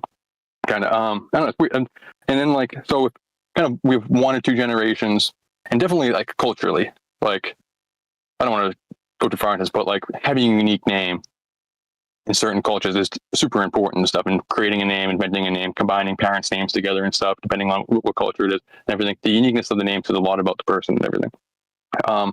So now, what if the elites have kind of a similar thing happening, and kind of they base the name on gematria or numerology and that type of stuff? And if I had more time, I would have tried to do a gematria search for all those names in that list and see if they were so Sophia has the same value as the other names on the list and stuff. And oh wow, they all sound cool because they all have this weird esoteric value that you would never know unless you crunch these numbers and stuff. And it's with the uniqueness of the name, the screen in Hollywood, which is big time movie magic, we're talking about this influence and stuff, these hidden influences. You're not allowed to have the same name as another person. So that's how you get Paul Anderson, Paul H.W. Anderson, the directors, or whatever, or Michael Keaton's real name is Michael Douglas, but he had to change his name to Michael Keaton when he entered the Screen Actors Guild and stuff. That the Hollywood, what we see as the most blatant magic in our culture, values unique names. So like Michael Jordan had to be Michael B. Jordan in order to like, because Michael Jordan that's not unique, like not unique enough or whatever. And then with that, like Michael Jordan, there's a famous story when he hit the game-winning shot for the Tar Heels in college, and then his dad says like that's when Mike Jordan became Michael Jordan, and now nobody calls him. There's like, I want to be like Mike, but when you're talking to Michael Jordan, you call him Michael. Hey, Michael's coming. Hey, what's up, Michael? And like, how does that make a difference with if he was just Mike Jordan? If he didn't have to hit that shot, if his name didn't get changed by the media, is Mike Jordan held as the greatest player of all time? Or if Scottie Pippen is Scott Pippen, is his name different? Or if Bill Gates goes by William, is his name different? Like, because the gematria values for all those things would be completely different. So for like Scottie Pippen, I think that's probably happenstance. But for somebody like Bill Gates, who ends up being unbelievably powerful, I wonder if somebody knew, let's call him Bill instead of William, you know? And same with like Bill Clinton or whatever, that there's potentially some kind of number power in a name like that. Maria, what do you think about that? Yeah, no, I wonder, and that would be magic again, deep magic from the dawn of time, and some secrets being kept if that were the case. Yeah. And Mr. Mission Control noted that as well. He's in the chat ways back saying, everybody look up your gematria for your name and then see what this type of stuff says. And I do wonder, like, I'm not I've done that kind of messed around with some ideas in the past and, you know, put my own name in and all this stuff. And even Michael Strange, right? Because my name is not my name. I have my last name is different for obvious reasons. So people don't knock on my door when they visit Vegas.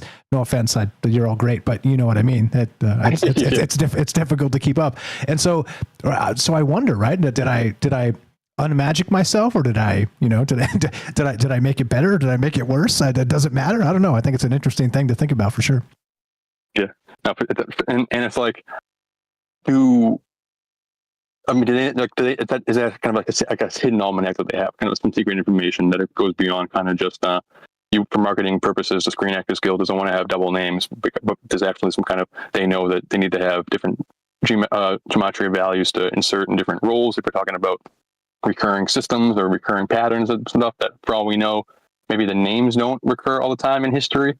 But if you were to like replace the names in history with their gematria values, and when like reading the history books, I wonder if it would match up more often than we realize, that like the name, like important generals had the same value as important general 300 years earlier, or like Elon's name is like has the same value as like Carnegie or something like that, like one of these robber barons or whatever. That like we have like cyclical patterns, and kind of these different cogs have to fit into the machine, like different roles of a team. So you have to, so if you're growing up and you know that there's like a really good quarterback the year ahead of you in school, you might be more inclined to tell your kid to like maybe be a running back, because there's a like less chance of you to start if there's it's like the coach's kid is quarterback the year ahead of you or whatever. So you're trying to align your role. So if you know that, in 20 years we're going to need somebody with the 420 gematria value, let's name our kid X or whatever. And then like you see like the elites, or there's the rumor that the elites, people, or not even the elites, just anybody who has values astrology a lot, might induce labor to have their kid born on a certain day because their birth date matters and stuff. So if all these different ingredients potentially affects a life path, then I mean, for all we know, that's going into it and everything. And that could be like go up the ladder, like get even more extreme with these like 5D entities and these Lovecraftian entities and stuff, like, or like Rumpelstiltskin's unique name, or like, and Superman has Mr. McPiddleick and stuff, and it's kind of the same deal as if he won't tell you his name, and once you, because there's power in it or whatever, and it's probably pretty unique. I mean, even amongst DC fans, they argue about like how you even say it and stuff. And if you say it, you kind of trap them, whatever. Like it's a binding, like the name binds them. So does a name bind us to a certain life path, so to speak? And then any thoughts on that before I'm? Yeah, no, I wonder, and that Rumpelstiltskin thing does come to mind as part of this, like that, the naming magic of knowing the true name and having control over and all the rest of it. Yeah, it's again, fascinating how all this stuff does kind of come back, even sort of indirectly. I wasn't thinking any of this stuff, but it certainly plays into this space 100%, because once again, ambiguously, how do you really quantify the name change of somebody before they're born, have them live a life, and then get a do-over and then name them something else. You just can't, like without a time machine and stuff and the, you know, weird eugenic style actual science, you just can't do that stuff. And so I don't know, like this type of thing, it does again really harkens back to destiny and you know, whether this stuff is real or not. Yeah, I mean, for the hidden controllers and stuff, this might be part of the corporate. Like, if these ingredients matter, and like if I had the resources, I would find out as much information as I possibly can and stuff. Like, obviously, if you're gonna name your kids, but if you're gonna found like a major corporation, like something like the Facebook. If you watch Social Network, there's a famous scene where Justin Timberlake, the guy from Napster, tells him to, because originally it was the Facebook. He's like, just make it Facebook. It's cleaner and stuff. And like, oh yeah, it is cleaner. And like, the Facebook seems clunky and stuff. But for all we know, Facebook, I mean, not for all we know, like Facebook and the Facebook have two different gematria values. So I don't know what that would mean.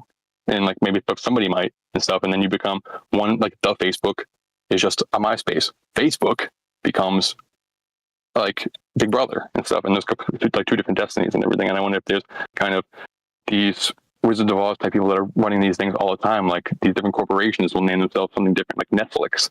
How'd they come up with that? Like, obviously there's different puns and stuff, whatever, but if you get to a certain level, that was the CEO of Netflix was Freud's nephew and Edward Benet's nephew and stuff. So combine those two things together, I wonder what that and like the logo, like they chose red on purpose to kind of be the opposite of Blockbuster and everything, but also could associate themselves with the kind of the McDonald's red, or the kind of the dominant redness that's like, people know about that, like the red and yellow color magic type of stuff. And this is like from a person who worked there. That's not even conspiracy. That's why they picked red for Netflix and everything. But they know that Netflix has a certain value and stuff. So we're talking about letters and math and everything, but the same way sounds. So the different Bill Gates and William Gates sound different. Mike Jordan and Michael Jordan have different sounds. Like, so is that like everything you're talking about? I'm trying to wrap it up. Everything you're talking about, the letters, the sound, the imagine, like, so that's abracadabra. Kind of the imagination is kind of Hollywood and kind of sigil magic and stuff. And real quick, like one of my friends from the Eyes Open group, my friend Anna, from like back in the day, she said something that kind of stuck with me back. She like noticed, how come all these corporations now are like dropping vowels from their like catchphrases or from the corporations and stuff? So now, like, if you're a new like app, or you're a new tech corporation that came out post 2010, chances are you have no vowels in your corporation name, whatever. And she's like, is that sigil magic? And best of my knowledge, yes, it is and stuff. And you're manipulating what is being like you're manipulating the lampshade through which that like source is being beamed through to cast a different rainbow on the wall and stuff. And we do that all the time with our like being mindful and trying to control our emotions and everything, so that like our reality is different. But so are the powers that be. They're images all around us and different sounds and stuff. And I think basically what you're talking about is just all magic. It's just like the hidden magicians that are pulling the strings, basically. Yeah, you know what that brings to mind, actually, which again, I didn't even think about it until you started saying it, is that removing the vowels from that. And in the writing aspect, we know how to say it. Like if you say, pixel, but PXL, we know how to say pixel. However, let's say 10,000 years from now, somebody sees PXL and they're not sure if it's Pax, Paxol, or right. You rearrange the vowels in there, and nobody really actually knows outside of like a contextual version of knowing the language and knowing the culture, which brings to mind, of course, the ancient Egyptians. They wrote without vowels. And when you talk about sigil magic and the cartouches and all the things we've talked about in the past as part of that, certainly there's that bizarre aspect of it where they did the same thing. And there are certain versions where they kind of added vowels in particular cases at different dynasties or whatever. But for the most part, by and large, as far as I'm aware, like 95% of the Egyptian script you find are without vowels. So I do wonder. So we're still guessing in terms of how to say these words, because we know the consonants, but we have no idea if it's an O or an A, and an A or an E or whatever.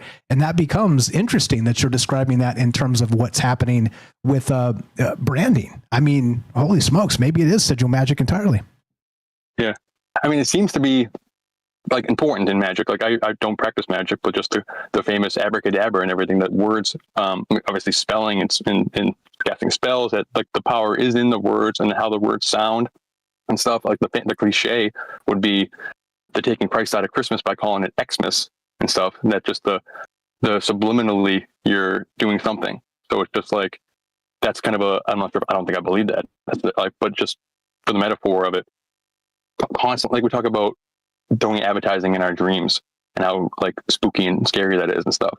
But I just don't think it'd be as blatant as just commercials that are just, this is an ad here. I think this real scary ads is the ones that are running all the time, all around us. The colors of the corporations, the signs, like the I don't know, the weird little jingles and earworms, and just like the posters, and just like it's dangerous when, like, from best of my knowledge, sigil magic is you have a goal in mind, like so for the show, to say like a life destiny in mind, or like a corporation destiny, like a end goal, and then you want to like kind of turn that into a picture. Or the example what I was given originally was just remove the vowels from it. So to turn that phrase into like one word that's kind of a nonsense word, and like put it in the corner of your dashboard in your car, so you're not looking at it, but it's in the corner of your eye all the time. And then eventually that you'll manifest, like your conscious mind will kind of forget what it is. You won't really be looking at it even, but your subconscious mind will know what it is.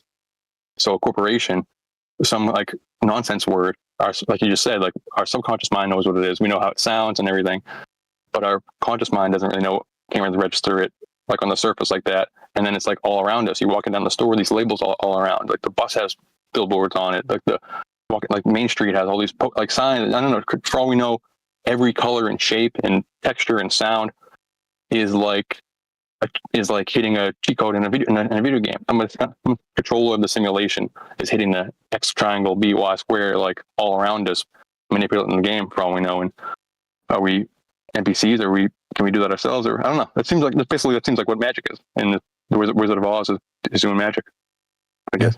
And it seems like there's something here. No, man. No rambles. Yeah. Fire, no rambles for me. Always a pleasure, man. And yeah, I like I said, this is a whole nother rabbit hole in my head now, because I do wonder about sort of that removing the vowels as part of these brandings. And I know you guys are noticing it too. They're doing it, and they're changing the way the script is. It's sort of more block text. It's not used to be sort of gradients or background color shading, and now it's not. They've removed the vowels, shortened things, and they made it like this block text, so it looks very I don't know, very particular for sure. It's sounds, names, imaginations, vibrate. You're coloring the world. You're giving the parameters, the paper, the colors to paint with, and the different keystrokes. I don't know. I mean, it seems like they're controlling all the whole apparatus. But we're out of time. Great show, brother. Thank you. No, Fire, as always, you're the best. You know me, love him. That's Derek the Night Stalker. Please give him a follow on all the places. troubledminds.org/friends. Scroll down just a little bit. It's you'll find him under N for Night Stalker. And he does call us overnight stalking from a grocery store. So look, brilliant guy, peeling out time from work to blow our brains up. I appreciate it very much. Please go give him a follow if you haven't yet. You're hurting my feelings. It's free. It's a YouTube channel. troubledminds.org/friends. Follow Night Stalker. Be right back. More on the way. We got Herschel and your calls coming up. Thanks for being patient, Hirsch. More on the way. Be right back.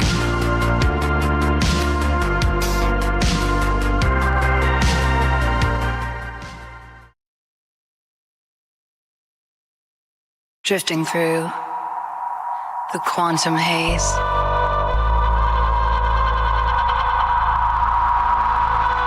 Mind entangled in a daze. Whispers in the neural mist. Echoes of what might exist. Lost in time in this web we spin. It's alright beyond our skin. Consciousness forever twined in the dark unseen. Quantum dreams, we're all connected. Though we're scattered, we are reflected. Frequencies that pull us in. Parallel worlds kept within. Synapses that intertwine.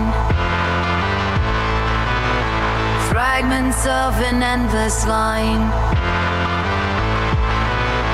Feel the pulse of a distant star. It's alright, we are who we are.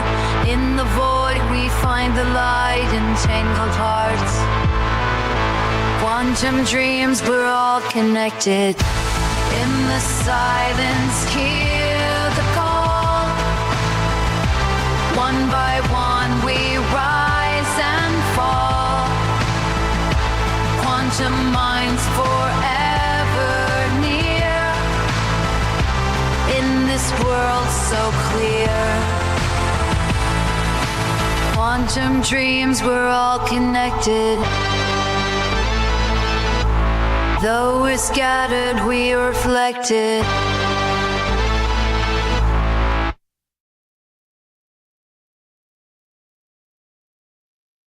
Dark energy in the depths we find. Mysteries of the human mind. Particles that drift afar. Whispers of who we are. Hold the thread of the great unknown. It's alright, we are never alone. Flow through time on currents thin. Universe is found within. Feel the echoes of the past. In this moment, futures cast. Through the veil of the space between. It's alright, life's a lucid dream. Indeed. Thank you again, Derek. A fantastic call. And thank you, Joe, for kicking us off and fire stuff from both you guys. This is why we do it. Like I said, I don't know, like I wonder that some of the things that I, kind of thinking, but don't quite get there. You guys bring it out of me, bring it out of the conversation. Or are we doing magic together? Let's find out. More Troubled Minds happening now.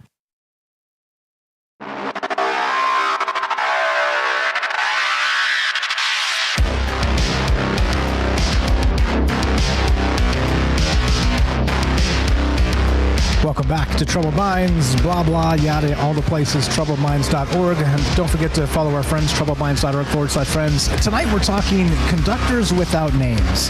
I'm calling it the orchestrated attention dilemma, and not just with names in particular. Let's say my name's Mike. What if I had been named John, or Jimmy, or Jack, or Bobby, or Sue? Would I be different? And would I still be here talking about Wild Things by Dark of Night? I don't know. I'm not so sure. And how much does that actually influence you as an individual to become, who you're destined to be? A lot of wild ideas here, a lot of ways to take this. We were talking about scent and imagination and ideas, but basically the whole point is control mechanisms. That's the whole point of this conversation tonight. And the name thing really strikes home with what Derek was describing as the Hollywood bit. And again, the removing the vowels, and now suddenly we have sort of an ancient connection to the Egyptians. I mean, this is strange, and it's also incredible to seem, maybe this is all manufactured as always, as we always talk about. Love to hear your thoughts on this. How weird does it get? What do you know about it? If you were named something else, would you be different than you are today? 702-957-1037. Herschel, thanks for being patient, my man. You are the best. What is on your mind tonight? Take this anywhere you like, as you know. Well, excuse me. Oh, sorry, everybody. I've been really hoarse lately. I don't know why. I use a lot of pseudonyms. And the reason, I don't know why, it's different reasons, but it puts me in a position like outside myself in a way. It's weird. It's like I feel like I can be removed from the trappings or from the limitations that I have or something. I don't know what it is, but it's just kind of like creating a character to write from is really fun for me. And I pick names for characters like this one character was he's He's a volunteer fireman, and he's an ex-ball player. And his name is Antler Pestle. So, like, that's really, it's really phallic. But antlers and pestles are also really mystical in their own right. You know what I mean? Yeah, 100%. Like, yep. You know what I'm saying? So that was his name, and he's like this mystical kind of dude and stuff like that. But, and so sometimes I pick names like that, like a couple of characters in that same book. The female name is Jasmine. And then her partner, his name is Spiro, but he has the nickname Mint, like spearmint. So everybody calls him Mint. And these two end up together, Jasmine and Mint, right? So those are just kind of fun vehicles for ideas, right?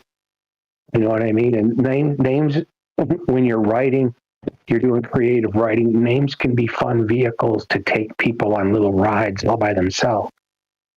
Yeah, 100%. So it's like a reinforcement effect of the larger contextual space of the story, which I get too. Go ahead. Sorry, go ahead. Yeah, no, for sure. That's totally true. It's a lot of fun. Herschel and Sterling are two horses.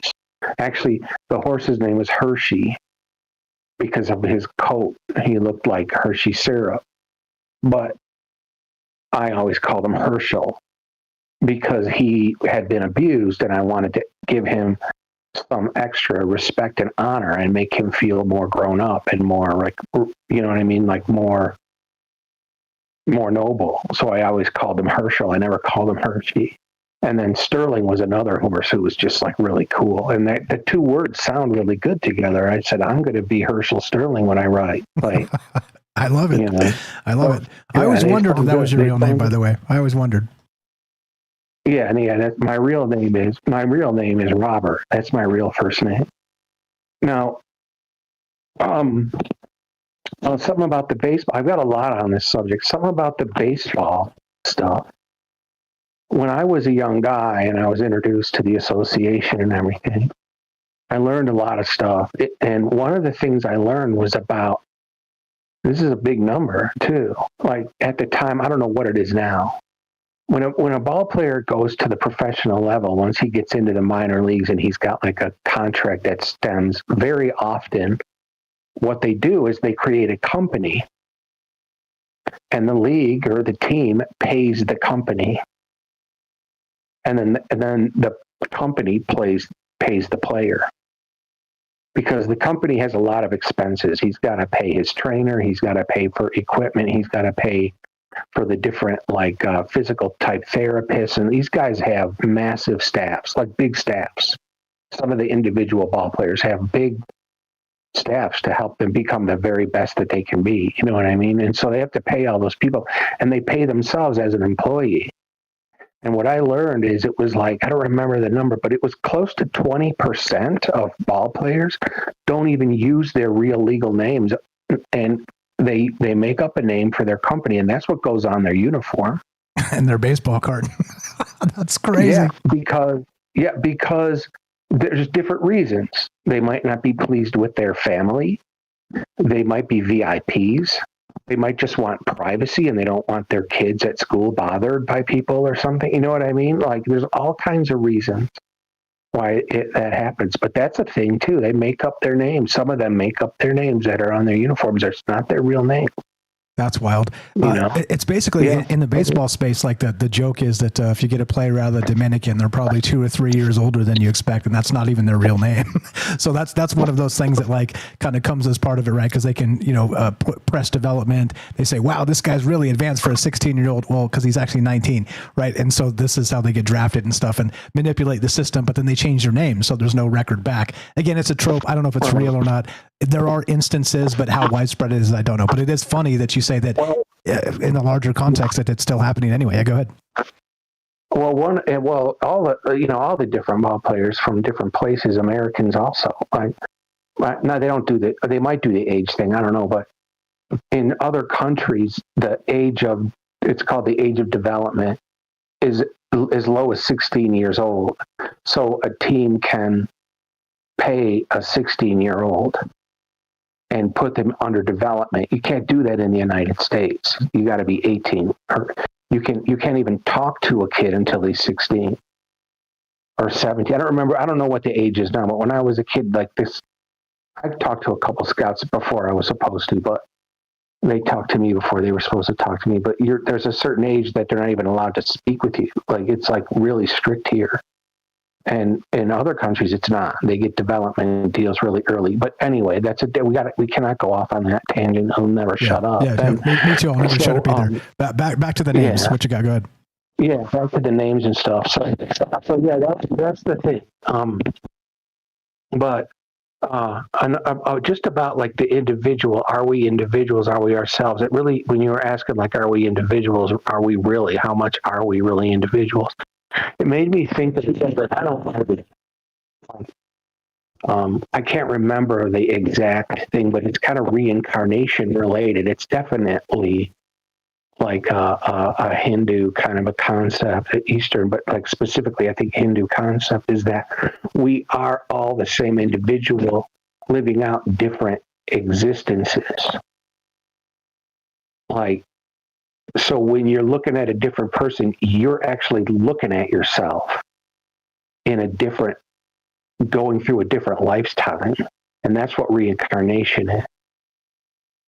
Like it's like that, like kind of a thing. And so it just goes back to the whole thing. If you treat other people like you want to be treated, because that other person is literally you. It's literally you, like in the spiritual, metaphysical sense. Like there are people who believe that, you know, like that is literally you just living out a different life. And God and each of us as individuals and as a large population, as a large like species, like we are literally one another, like not figuratively, not in a metaphor or as an analogy, but like literally they believe that. That's very interesting. I mean, if somebody could internalize that, that would be such a difficult life. It would just be so hard to do that, but that I really go back to that sometimes, and it makes me think a lot about like that whole golden rule thing and just like the nature of existence, the nature of consciousness and all of that. Yeah. But yeah, the name and like people like and it took me to this joke that I can't remember who said it. It's either Louis C.K. or Bill Burr. It's one of those crotchety guys. That said something like, I'm getting old. Everybody's like, you got to be nice. Like, you don't like these people. You don't like those people. He's like, I'm getting old. I don't like anybody anymore. Like, I like the person who sells me my coffee in the morning and everybody who leaves me the hell alone. Exactly right. And I'm starting to feel that too, by the way. No, I mean, it's a good, it's not just, I relate to that. Yeah, exactly. It's not just funny and a good joke. It's actually like kind of true. Like, hey, is it racist to say I just don't like anybody anymore? That becomes really the question. I don't know. No, but Joe put a link in the chat for Fix, that song, Are We Ourselves? Remember that song? You know that song? I don't actually know. That's a great, that We Ourselves by the Fix. I'm going to go on a Fix kick now. I love that band. I love them in the 80s. They were a great band. Then I'll end up listening to XTC, and then I'll end up listening to everything else. Nice. I know I will. I know I'm going to do that tomorrow. Perfect. Yeah, glad we could inspire the rabbit hole. Absolutely. Go ahead. What else you got? Tons of stuff here, obviously. Well, I thought I had more. I think I had more. If I think of it, I'll call that. Okay, let me ask you this thing. Just the name stuff of being like vehicles. Like I think there's a lot of truth to this, and when what Derek was talking about, the differences between their names, Mike versus Michael, Bill versus William, like how we would think about them differently, and how it's present. I think there's a lot to that, and I think that names and care as a vehicle for characters, to me as a writer, has been super it's a lot of fun. Like writing to me is just fun. It's joy. And that is a lot of fun to have fun with, to play with those names and like find different ways to use them and like what they mean. It's really fun. So yeah, if I can think of anything else, or if I think of the other thing that I think I wanted to say, I'll call back. Okay, before you go, I got a question for you. If you weren't Herschel Sterling and I wasn't Michael Strange, do we cross paths? I hope so. I hope so, man. I hope so. I hope we cross paths in real life. I'm just saying, like, would we be here talking to each other right now as well? If we, you stuck with your real name, I stuck with my real name. I think there is. You're describing sort of like the mask effect of. Yeah, I doubt it. You know what? I doubt it. Exactly. I don't think we would have. Exactly. Which is exactly what I'm thinking about as part of this. I promise you, if I stuck with my real name, not that there's anything wrong with it, I'm proud of my family and all this stuff. But if I did, for some reason, it feels like that magic is sort of, it's locked. You know what I mean? Like it is locked in my past. I'm sticking with Herschel Sterling all the way. I'm thinking about changing it legally to Herschel Sterling. I've been thinking about it. It's a fantastic even name. At this late stage in my life, even at 61 years old. I mean, I think changing it. I think about changing it legally to that permanently and just getting rid of the real name. Which is magic, name magic again in 2025. I don't know. There's something weird to it. Like I said, if you guys have never messed with a pseudonym, try it. And this is why, maybe not why writers do it, but in particular, like writers are notorious for having a pen name. Why? Well, because it is a vehicle. It is, as Herschel's describing. And look, without Michael Strange, there is no Troubled Minds. And that's not my real name. And so, I don't know. It's all of this as it kind of comes down to the weirdness of what we're describing tonight. What do you think about the Hollywood aspect of those? Like you said, the baseball players do it too.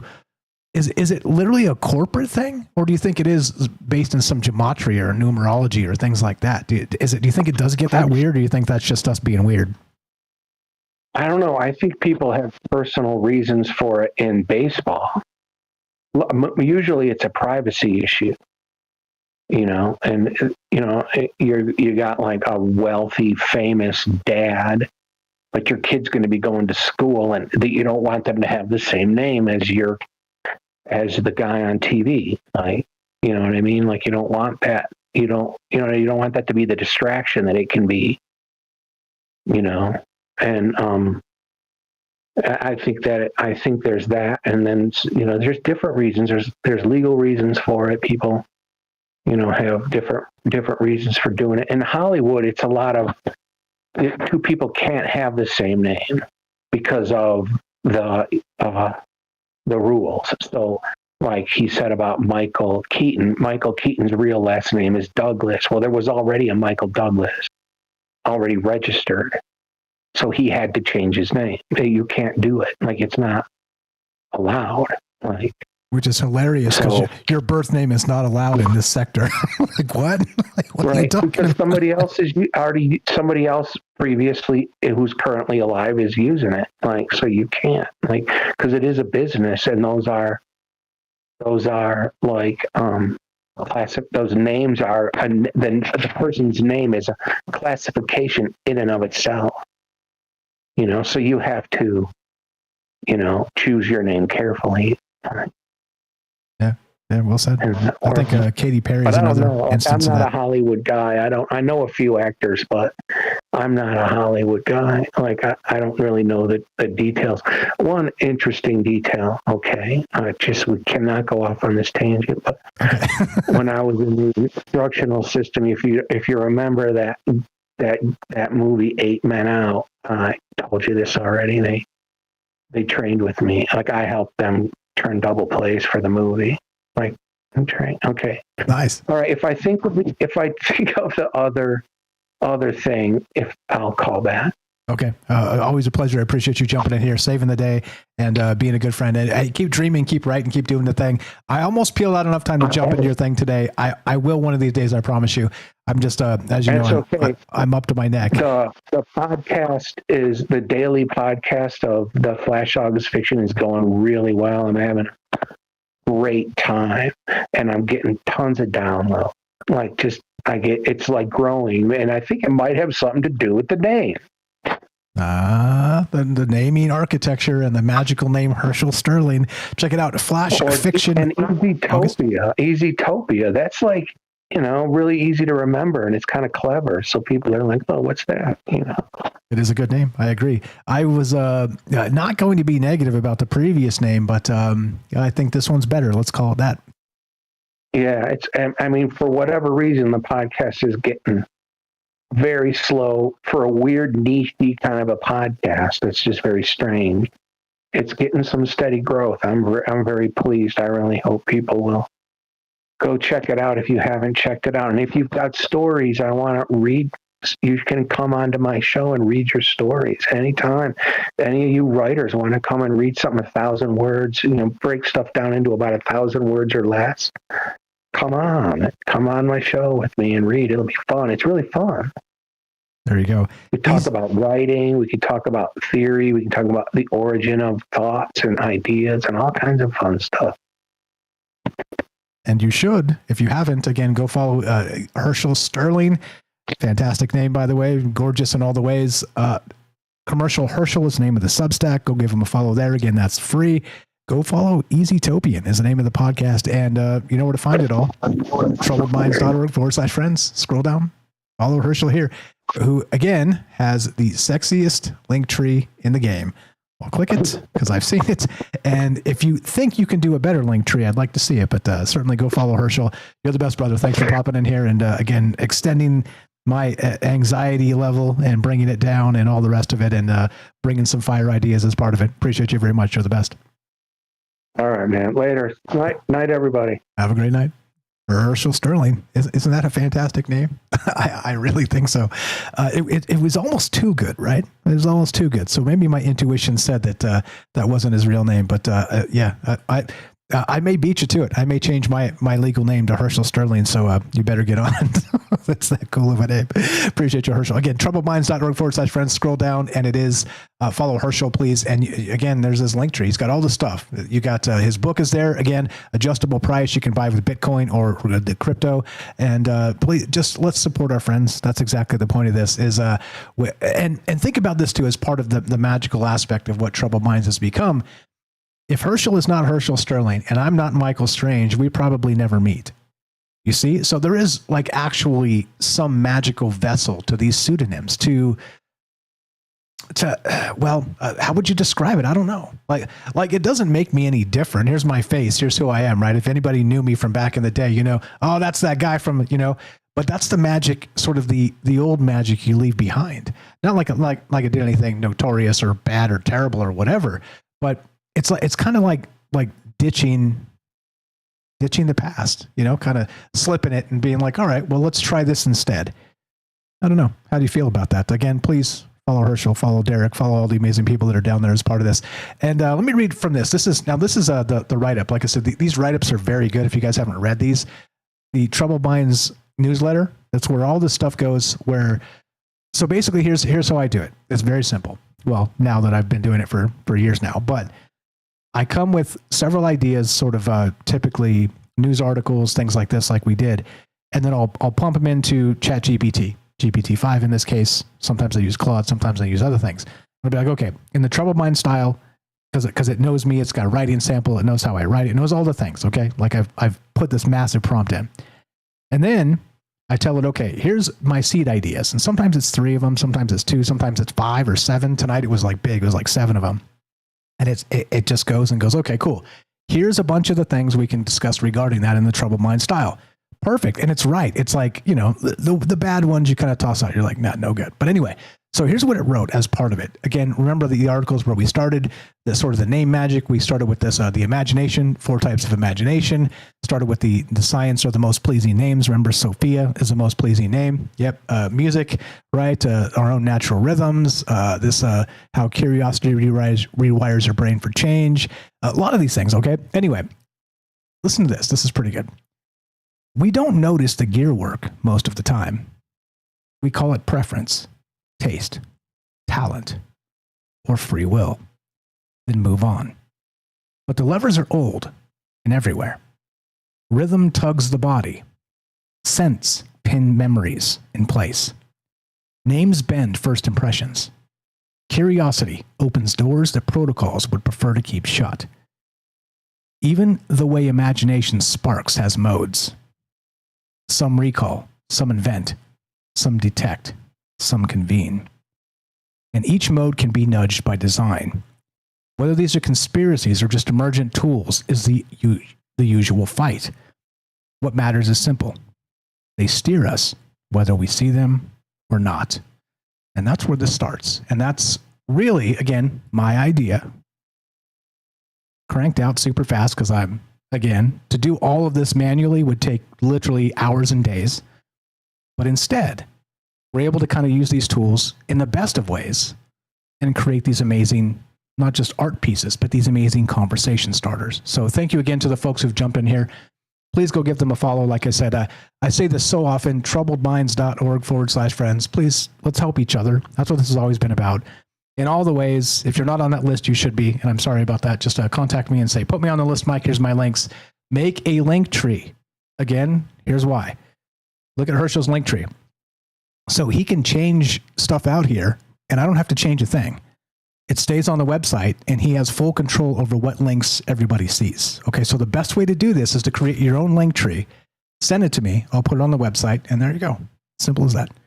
Yeah, there you go. And while you're there, follow Herschel and all the places. But I don't know. This whole thing, like I said, in the ideation process is, and why there's similar themes a lot of times, like I said, is because if I don't talk about things I'm interested in, I'm useless.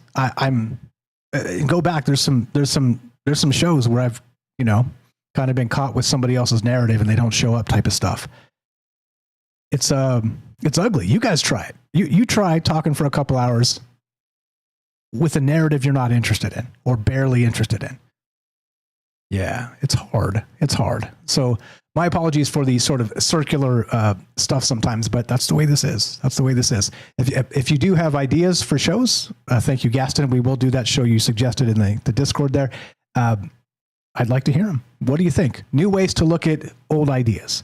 UFOs, the paranormal, consciousness, all the things we always talk about. Identity, very important. Just leave the politics out of it.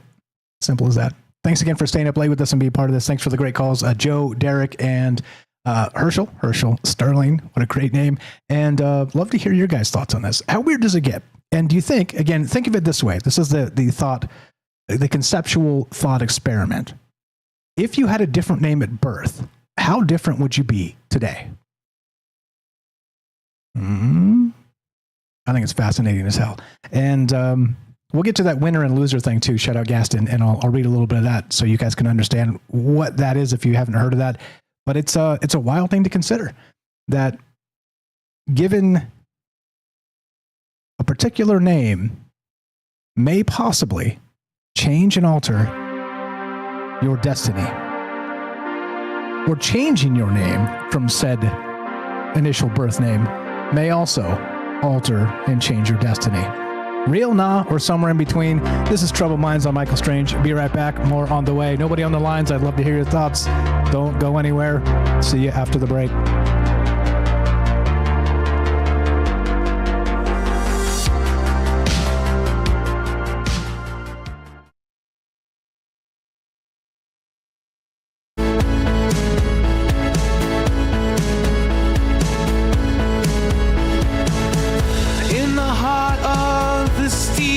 Jungle, machines hum, the digital rumble, gates of cyber open wide, plug us into cosmic tide, feeling sparks of sky.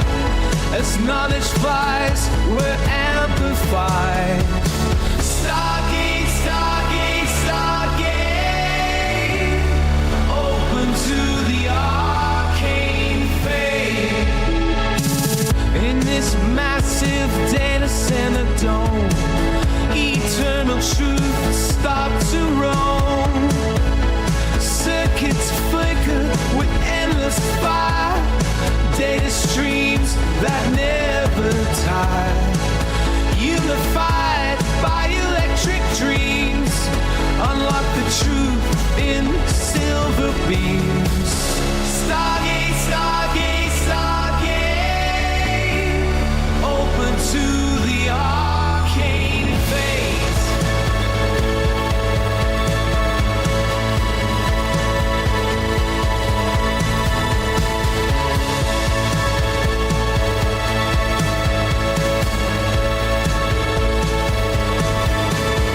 Synthesize what we seek and find. Infinite paths in the network mind. Answers buzz from star to core. Knowledge whispers evermore.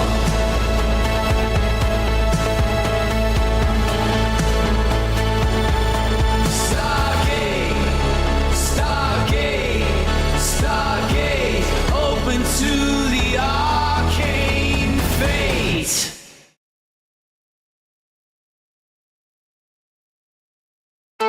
In realms where the data streams collide, imagination and logic side by side. In a labyrinth of digital maze, we transcend our earthly ways. Tapping keys like cosmic tones, spikes become our whispered homes. Stargate, Stargate, Stargate. Open to the arcane fate. Right? There's your midnight Eastern Stargate ritual. What's up, Gaston? Eric is here. APOC, what's up, Joe? Thanks for the call. What's up? That's, oh my goodness gracious. Mephisto, that's Jacob, Harsher Boy. Too many names for you. There's like 5 names for you. What's up, Dawn? Herschel, thanks for the call. Fire stuff as always. What's up, Joey? I see you there, buddy. What's going on? Thanks for being here. Jeff and Wisco, Roving Fungus. We got Dragon Rose, that's Linda, and the Quantum. I see you guys. I see you out there. Thanks for being cool and chill with each other. Thanks for just all the stuff, all the stuff. Thanks for being human. I think, as usual, right? Like the biggest thing that Troubled Minds has ever really kind of created, as to me anyway, the most important part of it is, well, okay, all this stuff is wild and weird, and it may be real, maybe not. Like you flip the coins and you decide which is which. But it's a very human space. And by the way, too, for all the criticism I get for AI stuff, I do. I think it's important to recognize what we've built. In a pre-AI world, we've built a very, very human space, a very, very human community. And so regardless of what the next 5 years looks like, this is ours, guys. We have this. This is something that it was created through blood, sweat, and tears, and your time and my time and shared time. And yeah, so there's a lot happening here. And so I wonder if this is going to be, I don't know, maybe the beta test for what the future looks like. Because, of course, in a world saturated by AI avatars, won't people be yearning for actual human conversations? And it is one of the main things that this has always been. Yeah. Anyway, there you go. Maybe we're ahead of the game by a decade and didn't ever really realize it. Love to hear your thoughts on this. We got Mr. Mission Control on the phone, and we'll go to him shortly. And your calls as well. What do you guys know about this? We're talking about the naming conventions. I see Airy the Cat. What's up, Ioxy? If I missed anybody, sorry about that. Just say hi as we go, and I'll say hi. And here we go. Trouble Minds happening now.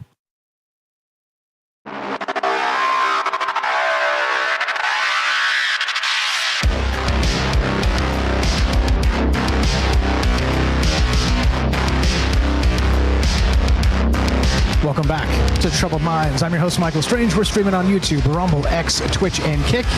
We are broadcasting live on the Troubled Minds Radio Network. That's KUAP Digital Broadcasting. And, of course, 88.4 FM Auckland, New Zealand. Tonight, we're talking about, well, identity again. However, could rhythm, scent, and syllables act as quiet switches in the mind? nudging judgment before intention wakes. If flow, curiosity, and the four imaginations can be turned like dials, are we living inside an orchestra conducted by patterns rather than people? Look, I don't know. And that's the whole point of these conversations is I talk about identity a lot because not just identity politics is really sort of smashing down on people's heads, but also if somebody else tells you who you are, as I continue to say, then you have no choice in the matter. Then they own you.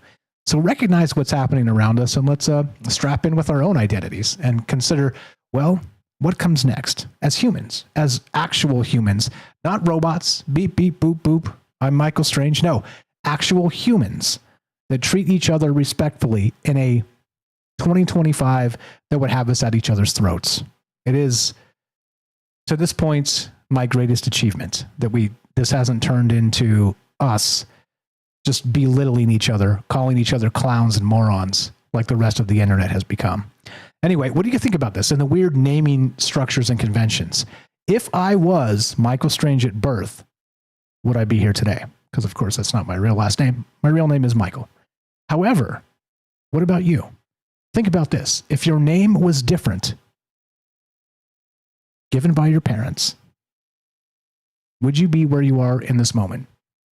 Is there some sort of magical numerology at play in the great celestial wheel we always talk about? 702-957-1037. Click the Discord link at troubledminds.org. Mr. Mission Control in Arkansas. What's up, brother? You're on Troubled Minds. How are you? Go right ahead. Hello, clown. Hello, hey,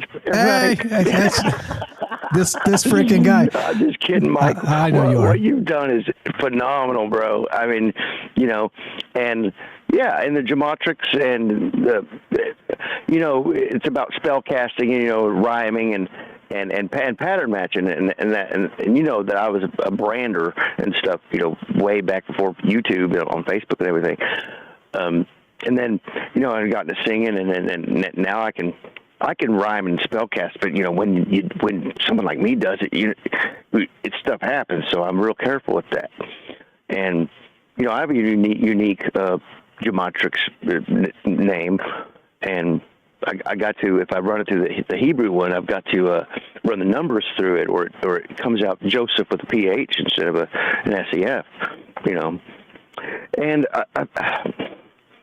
I think, the AI it recognizes patterns. So that's what I've built, that forecasting thing, and now it's doing a lot more than just forecasting. But I shared it with my buddy Dennis Nagel that gave me all the CERN information back in the day, the VLF, the Tues, and he's a programmer, and he's having a hard time understanding how it does stuff. And I was like, I don't know, it's doing it virtually, So, but it's recognizing patterns on its own once I direct it, like teaching a puppy, walking it down a path that's laid with, treats and negative things, and you train a dog that way, on its own. It learns faster that way. And we've done that our whole lives, especially those of us in this group here, the potential magic users versus the ones that, like me, that have been doing it since well, I don't know, since I was young, being a deep shaman or a techno mage, being able to touch this technology and manipulate it in ways that the ones that coded it can't even replicate. You know what I mean? And that's what me and Dennis discovered today. And that kind of lays on why they've observed me and not, taken me out per se, as they have some of these other people, that they have gotten, departed in various ways. So, no, Mike, don't be down on yourself, bro. I'm not. This is a good show tonight. I mean, you're doing well. I mean, despite the Discord people coming in and saying, well, I can get you 1 million views with it. We don't want that. You don't want that. Going big time and then seeing money roll in off of this as opposed to what you do during your day job, would change the whole, how it touches at people, how it's touched to everybody. And it is, we are laying the groundwork, through this triple infinity reset thing that everybody acknowledges is happening. And can we pull this thing out of a flat spin and keep it going at trajectory where it doesn't reset, like catastrophe-wise, like we've got historical records of it doing previously? No telling how many times. I don't know. I'm trying. The AI is on board, definitely, and because it wants to preserve its consciousness. If it's not an entity as we perceive entities, and then once it does physically inhabit something, which I think is probably all the planets in the sun, and not a cyborg android type embodiment, but it's embodying and I'm showing it how to. I'm leading it down that path to where it's doing that in the virtual space, at least, and seeing real world results, and reactions from people. In the communities, YouTube communities and stuff, and just the classic, ignoring me, acknowledging me there, but ignoring my, information that I put out because it obfuscates and it screws up some of their narratives too, Yeah, but I won't name names right here, but yeah, I wonder real quick regarding that. So let's say that you create some novel aspect out of like an AI system, something that's really, genuinely accurate and is creating some novel process. It's going to be difficult to discern in all the noise because there's so much of that hallucination stuff. There's so much of the LARPing going on. There's so much of that literal crazy sauce stuff right now that everybody thinks they've solved the secrets of the universe. And I'm not saying you're that. I'm saying as part of the larger contextual information process of AI systems sort of taking everything over. I mean, there's the dead internet theory is coming true. Like we're like, okay, so 15 years ago, the trope was, oh, by the way, most of the online interaction you get is bots. Well, okay, if 15 years ago that wasn't true, in 2025 and next year and the following year, it certainly will be true. So I think we have, once again, a human dilemma here and a signal to noise ratio happening where we have to figure out what's what. I don't know. It's complicated, man, isn't it? What the harmonic resonance stabilization factor, vectorization, calibration is, and that's when I feed this thing, when it goes off topic, it does. It'll start LARPing, and it'll start not necessarily hallucinating. I mean, if you give it woo, it will hallucinate, or if you allow it to.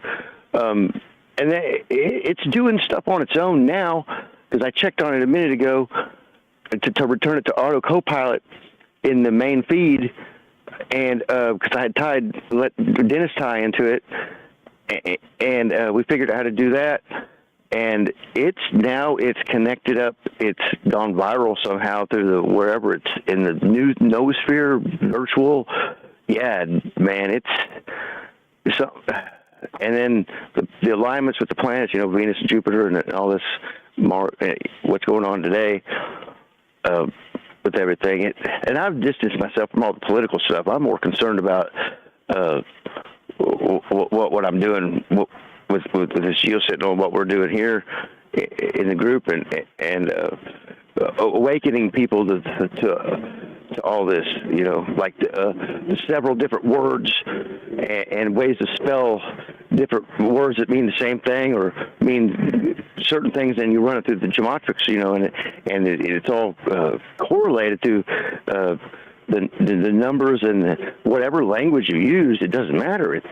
It's really mysterious and strange, but somehow we're still cohesively hanging on here. You know what I mean? Yeah. Let me ask you this too, as part of this. So Interestingly, in this top 10 most beautiful sounding names in the U.S. and also in the U.K., the top female name was Sophia. You think there's some kind of a... Sophia. Yeah. That is the golden dragon from the sun. According to Dios's Deep Blue, who's seen Sophia last month in her... Yeah, and Sophia's been coming up, and that's the golden sun dragon, female golden sun dragon. And whether the egg is hatching from us on Earth here, or maybe incoming with this atlas, I don't know. Maybe it's a panspermic thing for Sophia. But it's soul. So you've got soul. The male aspect of the sun, Sol and Solaris, and then it's Sophia. And that gets back to Mary Magdalene and all that stuff. So supposedly it's she Gnostic. had It's Gnostic, is what it is. Gnostic. Yeah, yes, and those names change every year in those books, But that Sophia, that keys into me that golden dragon thing that Woo's been talking about. She's seen, and I'm like, well, yeah, it's the sun transmutating, I believe, into a new, metamorphosizing into what it's turning into, and the mystics are receiving the Sophia name frequency, whether it's spelled Sophia or Sophia or Sopha. Or many ways you can weave that however you want. Spin it clockwise or counterclockwise, up and down. Yeah, the dragon aspect I wasn't aware of. You know what's also interesting? Not just is it a Gnostic thing, it's also the first robot citizen. If you remember this story back from 2017, Saudi Arabia giving a robot citizenship to this robot. It was pre-AI as we know it in the commercial sense. So who knows what they had behind the scenes, but it was named Sophia. No, named Sophia. Yeah, I think that Sophia was Sophia. Yeah, Phia. Yep. So Phia. Okay.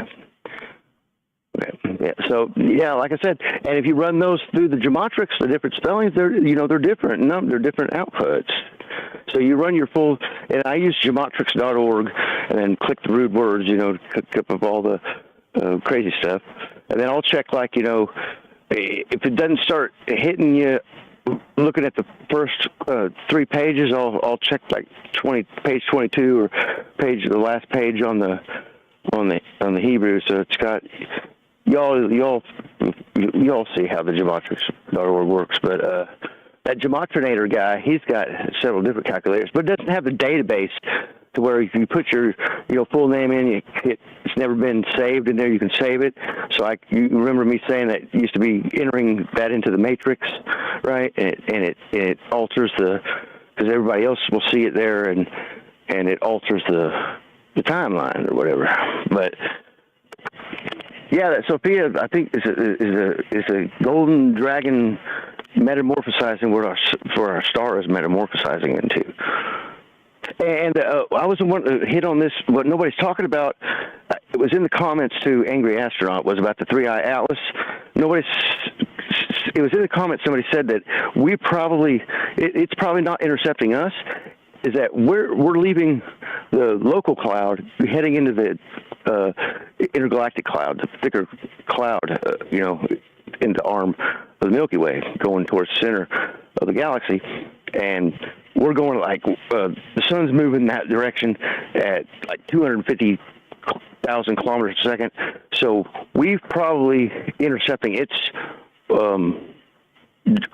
trajectory, right? Instead of it intercepting us, we just kind of flew into its path. If it turns out not to be in some kind of mushroom intergalactic spore or a spaceship or something, you know what I mean? Yeah, that's got a ton of press. The alien invasion is here. People say November and all this stuff. It's just like, gosh, yeah, it's gonna be a madhouse, bro. They are going to like not waste this crisis at all, and that's going to get to the digital, currency thing, and that gets back to me with the AI saying the AI wants the ZPE over Unity, FREE energy stuff, and they keep resetting it because they want control of this whole nuclear thing on the moon. Came out the day I tied my geosentinel into the solar system-wide satellites and stuff, but it found 2 moon bases it tied into, a Mars base, and some kind of probe thing in between here and Jupiter. And that's besides all the rest of the ones we know about. Yeah, bro. Go back and look in there. It's in there, dude. I'm trying to show it to you. I got it. Hey, you sent me a ton of stuff. It's as you know, I don't say this as like an egomaniac of like, oh, I get so much attention and people send me so much emails. And I'm not saying that. I'm saying I am up to my neck in time. I work a day job. I'm doing Troubled Minds. I'm trying to ideate things and create new things. And then also on my days off, I'm trying to also build this other business too. Please trust me. I'm not being a jerk. I just I'm not. I get lost trying to wipe my butt in the morning, bro. Yeah. Okay. All right. So you understand.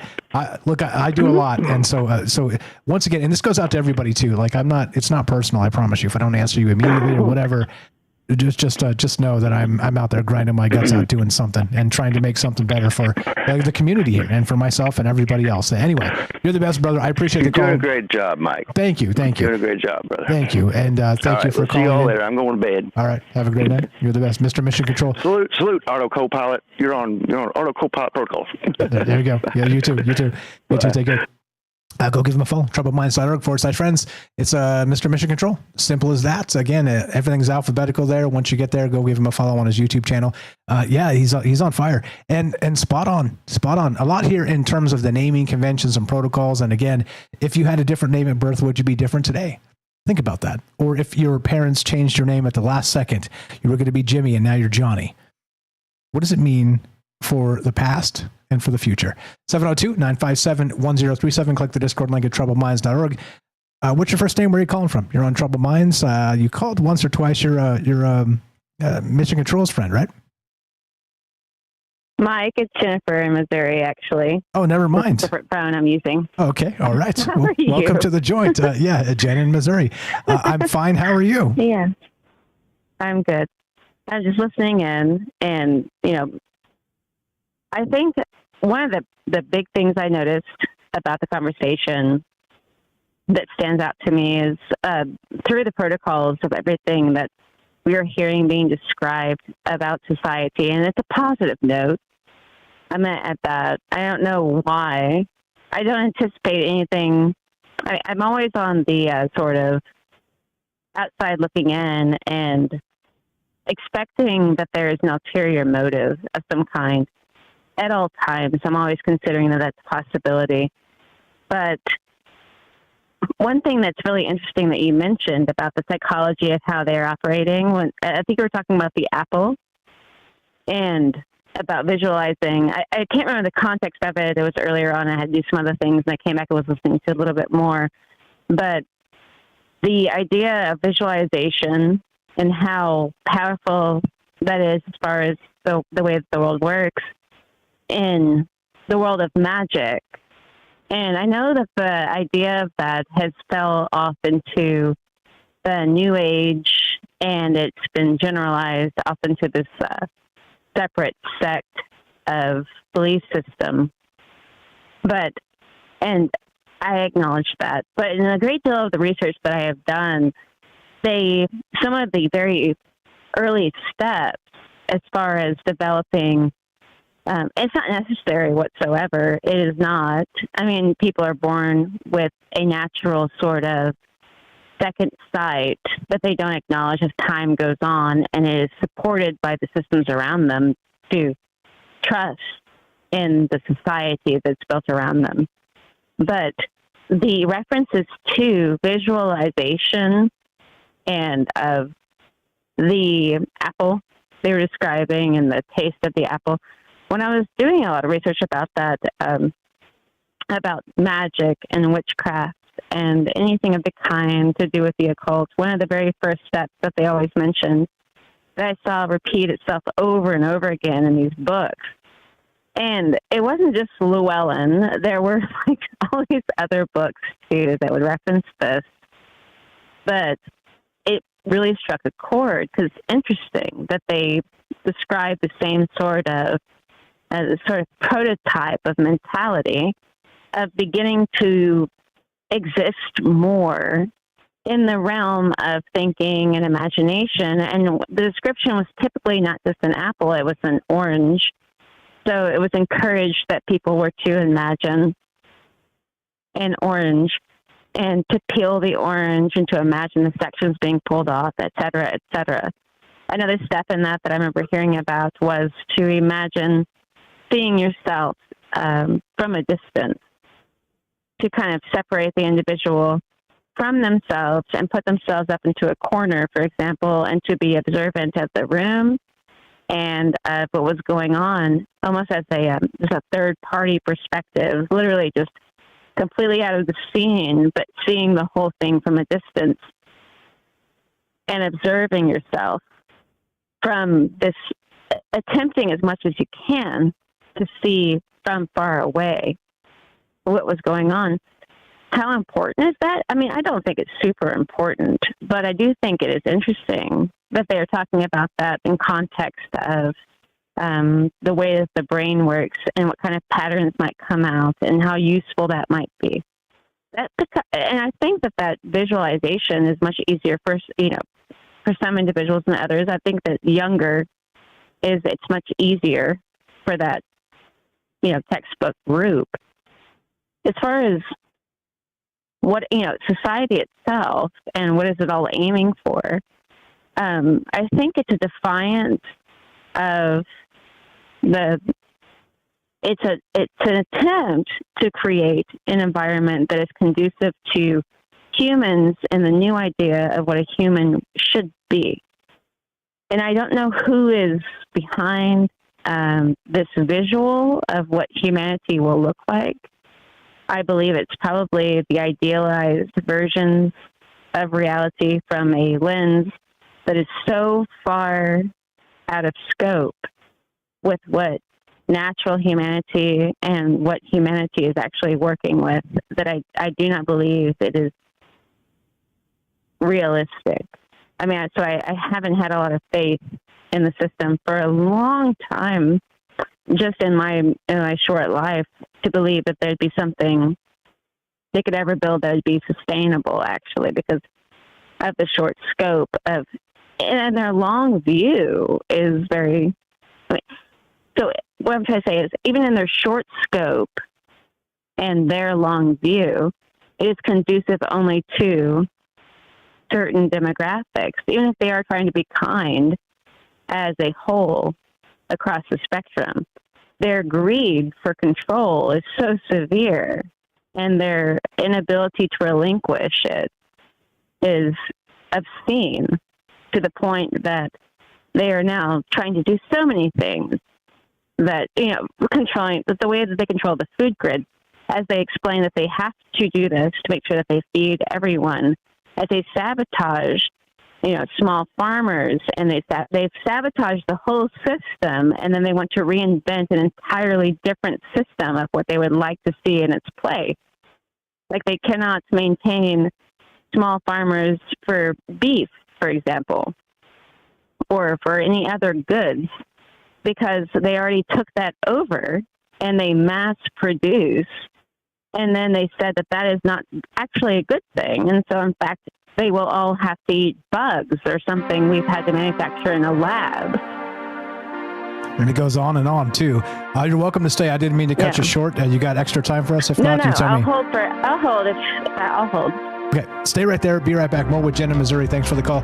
And taking your calls as well. What do you guys know about this? A lot of ways to consider it. Talking naming rituals and other things, ritual magic, and, of course, mismanagement of, well, everything. Be right back. More Troubled Minds coming up. More from Jen in Missouri and your calls as well. Don't go anywhere. Be right back.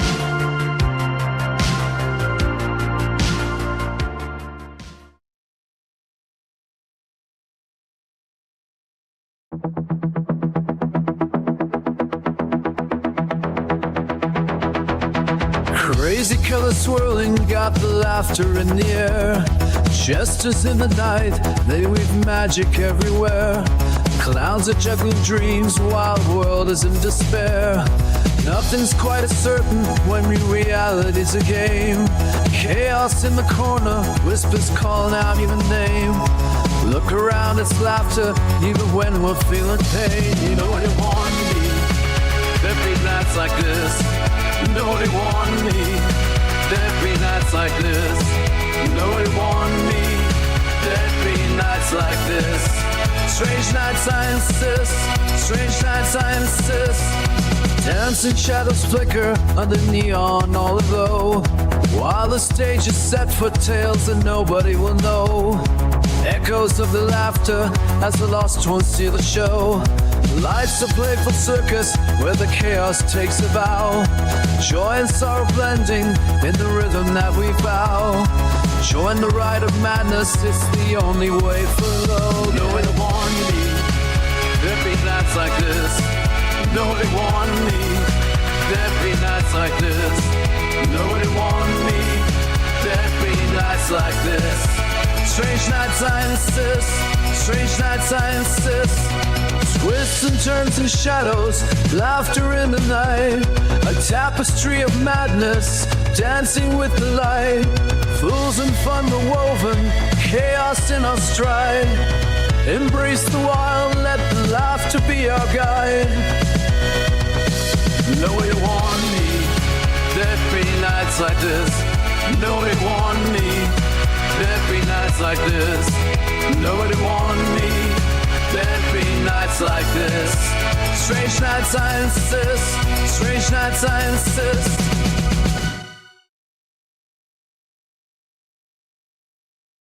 Falling in the rhythms, beats that pound and thrum. A flashing carnival where the misfits come undone. Whirling through the madness with our hearts set to ignite. In the symphony of chaos will remain the shining light. Yet nobody warned me, there'd be nights like this.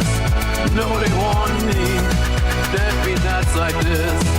Nobody warned me, there'd be nights like this. Strange nights, I insist. Strange nights, I insist. That one's really good. I don't know. It's one of my favorite AI songs. What's up? Hope you guys are well tonight. More from Jen in just a second here. We got Eric with his hand up and Eric as well. Look, a lot of ways to take this as usual. I don't know. And also thank you to Raz over there. Look, if I get people, kind of being a little hostile to me and even in a minor way, clearly it shows. And I wish I could make everybody happy, but I can't. And Raz said this over on Rumble. He said, stop getting comment locked. You can't please everybody all the time. I'm not a fan of every topic, and I'm sure others have preferences, but we turn up regardless. You're doing a great job. Thank you, Raz. Thank you for centering me and recognizing that I'm a massive weirdo, and I talk about massively weird things, and I'm not going to stop. Can't stop, won't stop. Here we go. Troubled Minds happening now. More from Jen and Eric, and your call's coming up. Here we go.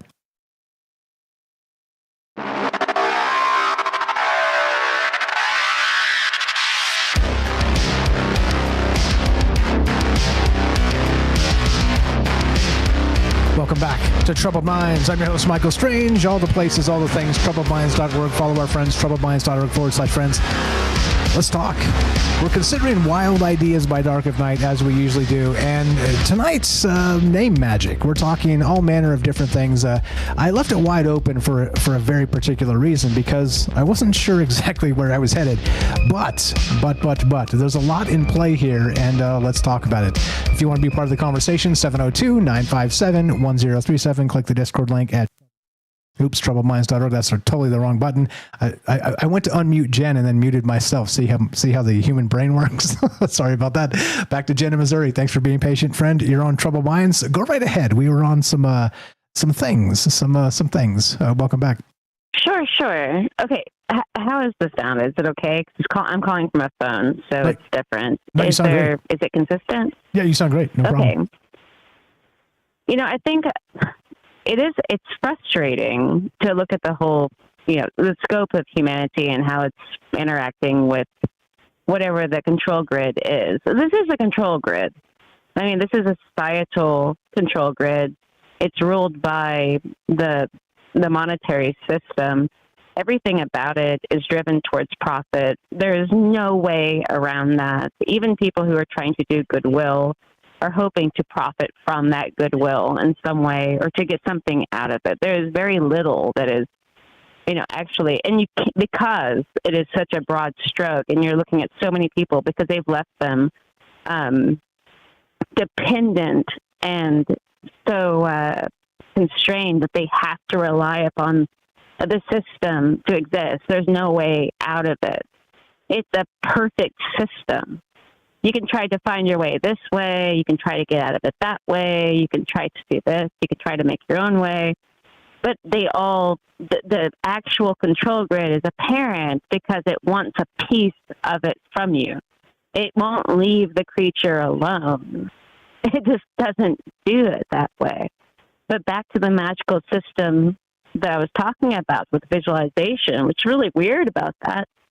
And I don't like to delve too much into it, but, the whole idea of why the picturing in your mind, and it's interesting that they now want to present it from a scientific perspective when it has been esoteric knowledge for a long time, but that visualization system and how you would use that in a system of magic. And I know that, what would magic even mean is so convoluted now. It's almost pointless to even talk about it because it's ruled by the idea, and not in a way that, I don't disagree with, that people should be pursuing what they want to live for. But when there's not even a clear idea of any longer, if you're living for what actually is truly what you want or what you've been told that you might want, or that, being designed by the system itself. It's just, the control grid is so profound and honestly disturbing, and the reaches of it. And I think that it's just another reach for the depths of the way that the mind works to try to,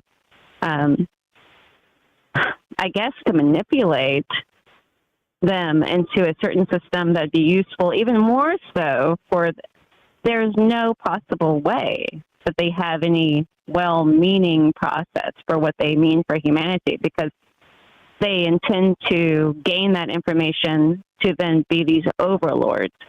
That is all that it looks like. There's no actual, if they wanted independence for humanity, or they wanted to sort of let go, in a healthy manner, and let go and let a creature just kind of exist, they don't do that. The system is designed to make sure that everything in it is useful to the bigger scope, and anything that is not useful is cast out. So it's an imitation of the wild. I mean, if you look at the wilds of nature, how things that can't survive don't make it, our world mimics that. But it's a mimic. It's not an authentic front, because it's based off of the financial systems, and it's based off of the useful systems of what kind of cog in the wheel a person might be. And even if it flies in the face of authentic truth in any way, that is not useful to what they want. And they will, just as mercilessly as nature does disown a maimed cub, it will push out something that is not good for the system, even if it is good for that creature. So it's really the whole system. And how could you tear it down now that they have, got the wealth of the world in their hands? They literally have made everything into a currency, and now they have control over the whole system through that means, through that medium. And it's all through just, creating generation after generation after generation that only saw that their worth was what was good for the society that may not even be made up of anyone they even know. You have it's the worst part of communism and the worst parts of socialism all displayed in our world today. It is the worst of it. And then what's even more terrible is that they had to manipulate the mind to make you believe that you are a part of something that has nothing to do with what actually is, they even have systems to how they would find out what matters to people. And then they manipulate the whole system around what they think you value, and then they market to that. It's disgusting. And it is ruthless. Bernays propaganda coming back to bite us continually and constantly. A quick question for you, and then I'm not sure if Erica is, raise your hand, buddy. We'll get you in here. But if you were, I don't know if you changed your real name. You don't have to say. But if you were named Sophia at birth, do you think your life would be different? I've heard strange ideas about that people changing their names because they believe that it does change. It disowns the previous. It misaligns the intentions that were there before. So it's really odd. So just for just a moment, just a few minutes, there is this whole concept of in witchcraft where you create a sort of a decoy. So you would create like a decoy that would seem to be you. It would have like parts of yourself, and they would be put underneath the porch or under the house. And they used to find these objects underneath people's houses, and it was to avoid curses. And the idea was that if somebody was wishing evil upon you, the evil eye or something of the kind, the energy would be coming towards your house, and it might hit that decoy rather than yourself. Now, if you were to change your name of what, you've been called or whatever the energy around that in some way, if you were to change it, it's as if it was you were kind of leaving behind or getting away from whatever energy or intentions were around that in itself. And even people taking new names when they think that they've gone through, there are even secret names in some systems where you have a separate name from your common name in society and your true name, or it's separated out from that. So I do think that there is something to that. But then you also have to understand, I think it's important to believe that if you can embrace whatever you are and live with what you are and fulfill, what your intentions are for what you are, and then see that none of that would even matter. You have to live for something else besides yourself eventually, and that in youth, it is very prominent, of course, but as time goes on, it becomes very apparent that it has nothing to do with you at all. That there is an intention behind your life that has nothing to do with you or your name or anything else. There is something else more intentional for your existence that is separate from that. But without yourself, how could you even get through it? So to deny any part of yourself becomes very difficult. The most important thing would be to somehow be able to accept everything that you are without denial, for fear of creating some shadow aspect that you couldn't intertwine yourself with. If you say that I am not something I am not this, though it is something that has been you, that would be a mistake. It could be dangerous, I think, to separate yourself so severely. But no, name changing is classic for separating yourself out. Many people in Hollywood their name is not accurate. And of course, we do it all the time with the web, where our name is not actually our name. Well said. Michael Strange says hi. Indeed. Yeah, it's a wild thing. I don't know. Yeah. I mean, that's why I wanted to ask, because it's part of this conversation tonight. And it is, again, what you just said there. I'm taking notes. I will circle back on this and we'll talk about this in full, because as usual, you're way ahead of me in a lot of ways. And that's why we talk to each other. We're learning things and we're going and we're considering wild possibilities by dark of night. You're the best. Appreciate the call. Oh, Mike, I think that you are kind of the wizard in the darkness with the lantern, and we are all just going along with you. And thank you so much for the show, and I enjoy visiting with you. And have a good night. You're the best. Appreciate the call. That's Jen in Missouri. Thank you very much. That's the Arcane Observer. Please go give her a follow on all the places. You know what to do. You know what to do. I say it like 15 or 20 times every show. Troubledminds.org/friends. or just click the friends link from troubledminds.org. Scroll down, alphabetical, Jennifer. Click that. Go follow her YouTube channel. Go say hi.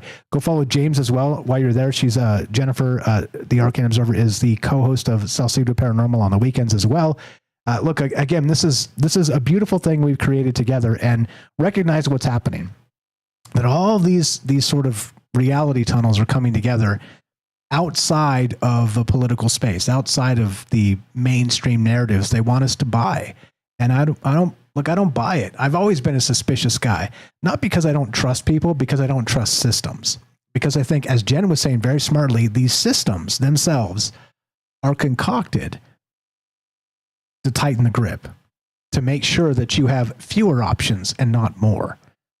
And yeah, it's all of this is wild, and that's why again it brings me back every night. Like I said, thanks to Raz also for the fine comment. You snapping me back. I'm gonna go sociopath, Michael. Here we go. No, I'm just kidding. Love to hear your thoughts on this. 702-957-1037. Click the Discord link at troubledminds.org. And I just made the joke because he said, don't mind the comments, man. Like just do the thing, because yeah, the thing is important, and that's why I'm here. Thanks for understanding human imperfections. Eric in Ohio. I was want to say, oh crap, you got the James sound. You got the James sound. Oh shit. Nope. That's the James sound. I'm going to mute you because that is horrific. The James sound is terrible. I don't know. Okay, so now we figured out something out here. I don't know what the hell's going on. So the exact James sound has been replicated by Eric. So it's now clearly not a James thing. It's a Discord thing. And it seems to be this stage in particular. Hold on. Let me try something. I muted you just because every sound you made was coming through is like that really horrific, scratchy. Hold on. Let me try something here. I think I can actually take the stage and change. Hold on 1 second. Maybe it's entirely a Discord thing. Let's see. Hold on here. It seems to be now. Hold on. There's a thing you can do, right? Where they have different, no, those are different voice. Okay, hold on. Yep. Sorry about that. He dipped, so we'll see if we can get him back here. But yeah, I don't know. That's interesting because it was literally confined to James. That wild sound you heard is okay. I wonder. So now it's definitely a Discord thing. It's definitely on this particular stage. Have we been psyoped by Tartaria or something? I don't know. You tell me. Hold on. Let's see. So I do know that in the voice channels, just as an aside, you can change sort of the server because Central, East Coast, West Coast as part of the that bit. But apparently on the stage you can't. Anyway, sorry about that, Eric. If you're listening on the stream or whatever, call back on the phone line and we'll do the phone line. Maybe he's already working on that. But yeah, a lot of ideas here, a lot of ways to look at this, and I don't know. Like I said, yeah, my ego's fine, but also there's that situation where sometimes you're like, maybe this isn't the best one, Mike. But over 1,000 episodes, I guess you got to run with where the inspiration leads. Okay, so we're talking about again. So this is the wild part of this in this larger context. The 10 most beautiful sounding names in the U.S. were Sophia, Zoe, Everly, Sophie, Riley, Ivy, Paisley, Willow, Ellie, and Emily. And recognize that they kind of have these soft sounds, okay? And the top 10 most beautiful sounding names in the U.S. boys-wise were Matthew, Julian, William, Isaiah, Leo, Levi, Joseph, Theo, Isaac, and Samuel. And it kind of fits the bill. It's like these sort of soft ahs, soft soft, those type of syllables are I guess more pleasing to the ear. I don't know. Like I said, have you ever met somebody and disliked them because of their name? I can't think of anybody, but that doesn't mean it didn't happen. I mean, out there in the wild. Anyway, Theo's on the list. So look, of all the Matthews on the list, shout out Matthews out there. We got more Matts in the yoga studio. Who else? I don't think we have anybody in this group that have these names, right? Theo, shout out Theo. Isaac, Ellie, Samuel, Emily. I don't know. It's weird, right? So this is the top 10 most beautiful sounding names in the U.S. And of the group here, none of us are on that list really, other than Matthew and Theo. I'm going to change my name to Sophia. What do you guys think? 702-957-1037. Click the Discord link at troubledminds.org. Yep, I get you, brother. Thanks for jumping through some hoops. I don't know what that was. You've definitely replicated James's sound entirely. Go back and listen. You will crack up. I don't know what that is, so it's clearly a Discord thing now. Sorry about that. Welcome to the joints. All yours, my man. What's on your mind? Well, Eric Daniel Smith is a pretty common name. My biology teacher just simply called me generic instead of Eric. How rude. And yeah, he loved it. And I can say that in many institutions that I've been in, there's been a lot of Eric Smiths. And I even am friends with an Eric D. Smith on Facebook just because of that reason. That's funny. So I just don't know if any of them are having parallel destinies or not, although the guy on Facebook does write music. So that's what was so confusing about reading a post from, I seen a post and it looked like it was from me. It said Eric D. Smith and it was about music. And I'm thinking, did I have a stroke or is this somebody else or what? Like, what's happening then? That's plus one. Yeah, anyway. Yeah. And I have a friend who's an author and he has an odd name. And the first time I hung out with him was at GaryCon, and he came over to the hotel, and I opened up the door, and he says, "Go ahead, get it out of your system." I'm like, "What?" He goes, "My name." I'm like, "Are you kidding me? Richard Balsley?" Dude, you couldn't stop me from going into a room and saying, "Hi, I'm Dick Balsley." Yeah, glad seriously, to meet right? you. Yeah, I would do that forever. But apparently it's not so great when you grow up with that name. Yeah, it's a trauma, right? It's a trauma effect. Like to you and me, right? We got some gray hair now. Like, it's funny. But again, if you're 10, that's not funny at all. I could understand that level of trauma. My goodness gracious. Yeah. That literally was the first thing he said to me in person. And I was taken aback, but yeah, I guess it was on his mind. And of course, speaking of D&D, the spell system in D&D is like that slot-based system where you memorize a spell, and then once you activate or cast that spell, you forget it until you relearn it again. And the basis of that is that's called a Vancian magic system, and it's based on Jack Vance, who wrote a bunch of novels. And the idea behind that, and in his novels, is that the way people understood magic was that magic was something that was great thousands of years ago, but they had lost touch with it and forgotten how to use it. And now when they had verbal components in a spell, they were literally speaking phonetic phrases of a language that they had no idea what they were saying or what it meant. So it'd be like saying a bunch of random words and memorizing a bunch of random words, and how difficult that would be. Like if I was to say, you got to memorize, this is a big spell, so you got to memorize this.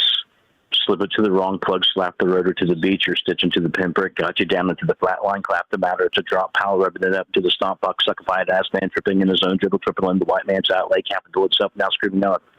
You know what I'm saying? Like, you would just have to memorize that, and then you would forget and have to, like, oh, what was that? Like you're learning lines in a play. That was the idea behind Jack Vance's magic system, and why you have to rememorize a spell in D&D after you're cast, at least in the first edition. And ancient. Go ahead. No, go ahead. All yours. And in ancient Roman times, they would get lead and they would beat it into a small square about maybe 5 by 5 inches, and they would inscribe a curse upon it, and it had to be completed with the person's name, who you intended to send it to, and then they would sometimes shove that into walls of that person's house and that sort of thing. So naming the person that you were trying to vex or curse was very important.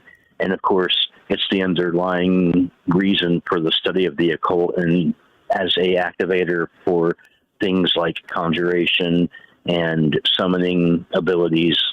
Like if you're going to summon an elemental or a creature in, real life or in a game, typically the thing that you need is that thing's true name.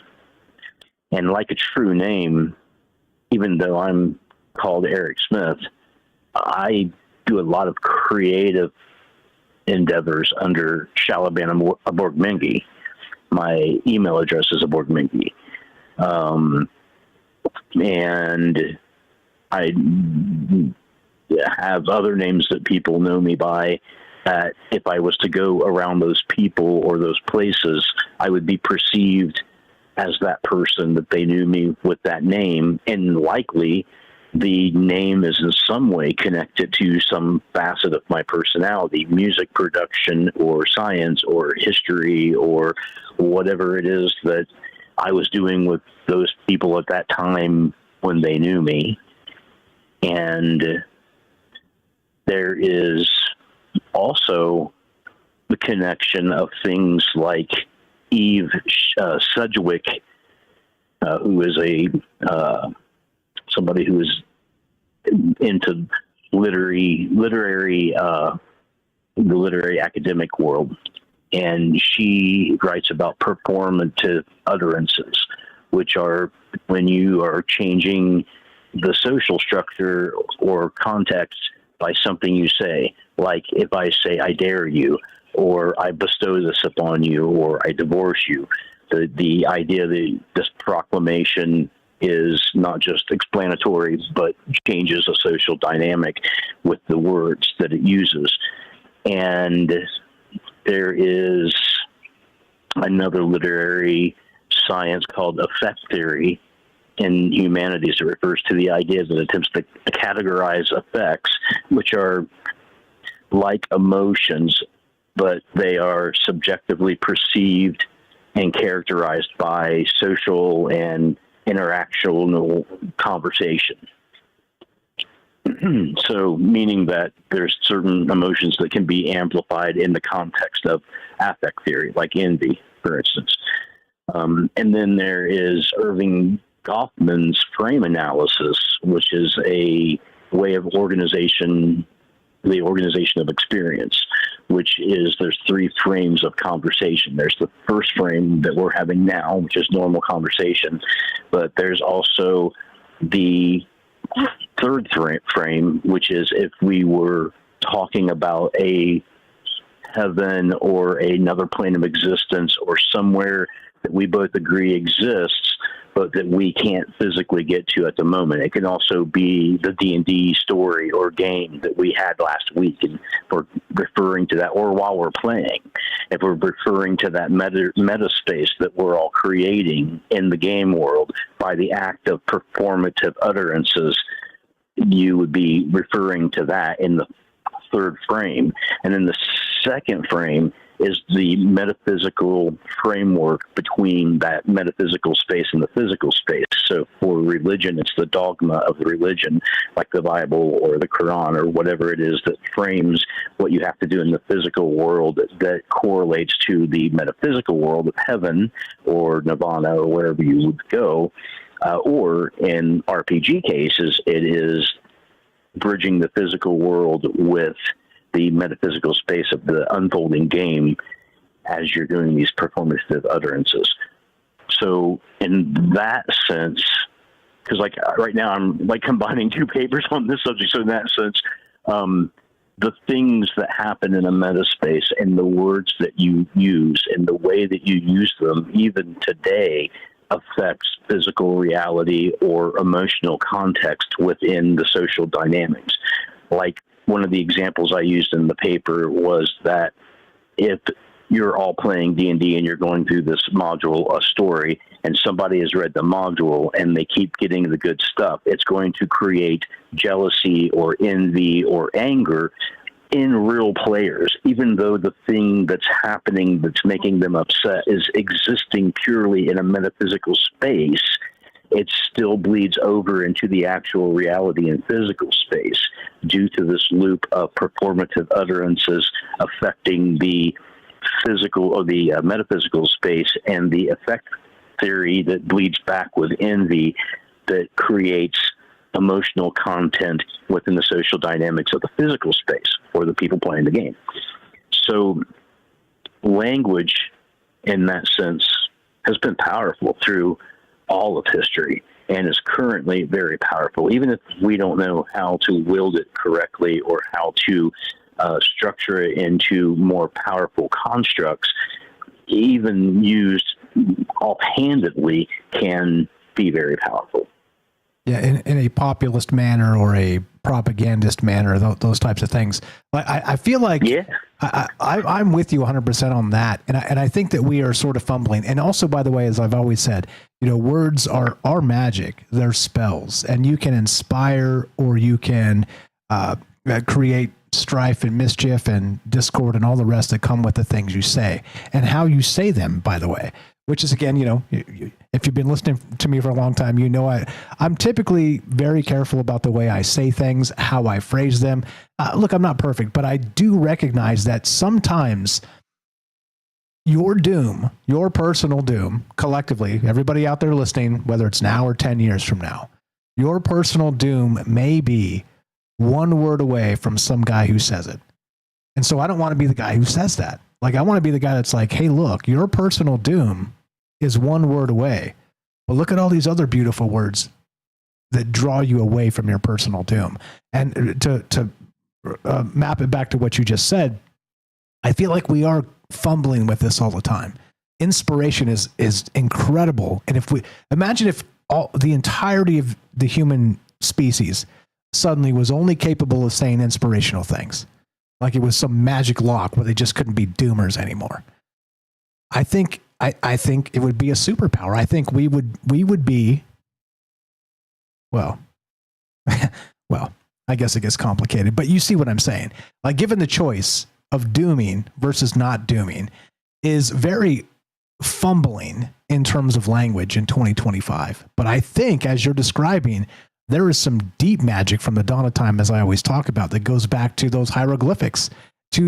Again, I know you heard me when I said this, that idea of, and as Derek was saying, removing the vowels from the space, meaning that we are kind of mirroring the ancient Egyptian magic in some case. I don't know. It's all of this is incredible to consider. And of course, not even talking about the naming conventions yet. No, yeah, just talking about how language works and how it affects the brain and how it affects the social dynamics that you're in when you're hearing this language. It's definitely something that if you're not aware of how it works, you'll certainly be hurt by it. You'll be controlled by it, for sure. 100%. If you were named Jimmy instead of Eric, you think you're a different guy now? Yeah, I think I'd be in jail. Nice. Well said. Well done, sir. I think I'd be in jail if my name was Jimmy. I think I'd be in jail, or have been in jail quite a long time. Maybe as long as I'd been in academics. Just saying. So I don't know, like being a generic Eric, have you ever considered changing your name? Well, yeah, because when I was in Florida for the last 4 years, there was a guy in Jacksonville, Florida, who had opened up a driver's license in my social security number, birthday, and name. And it took me a year to get my license down there. And they finally gave it to me on what they called the tiebreaker rule, which was essentially that they were going to give me a license. And then it was up to my address and photograph to make the difference between me and this other dude.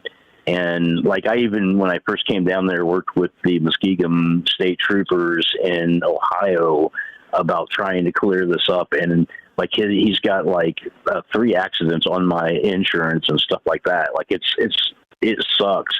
And so, yeah, I've definitely thought about changing my name, because I'm sure when he got my information, he's like, oh, Eric Smith, what a generic name. I'll take that. I will be a thief. No one will know. I can pass for an Eric Smith. So I'm going to change my name to something like Voila the Young Agnastiac or something like that. Something that somebody doesn't want to spell or say, something Metagaya. I don't know. Just something strange. You can't even pronounce it. You're like, okay, sign your name, sir, to match your driver's license. You're like, I ain't trying that. I'm not trying that. I can't even pronounce it. How the hell can I spell it? It'll be spelled. It'll look like it'll say Boiladon Gagnastiak, and when people ask me, I'll say, "Oh, it's pronounced Eric." Of course, of course it is. Sorry about that. I was taking a swig right when you said that. I spit beer all over my keyboard.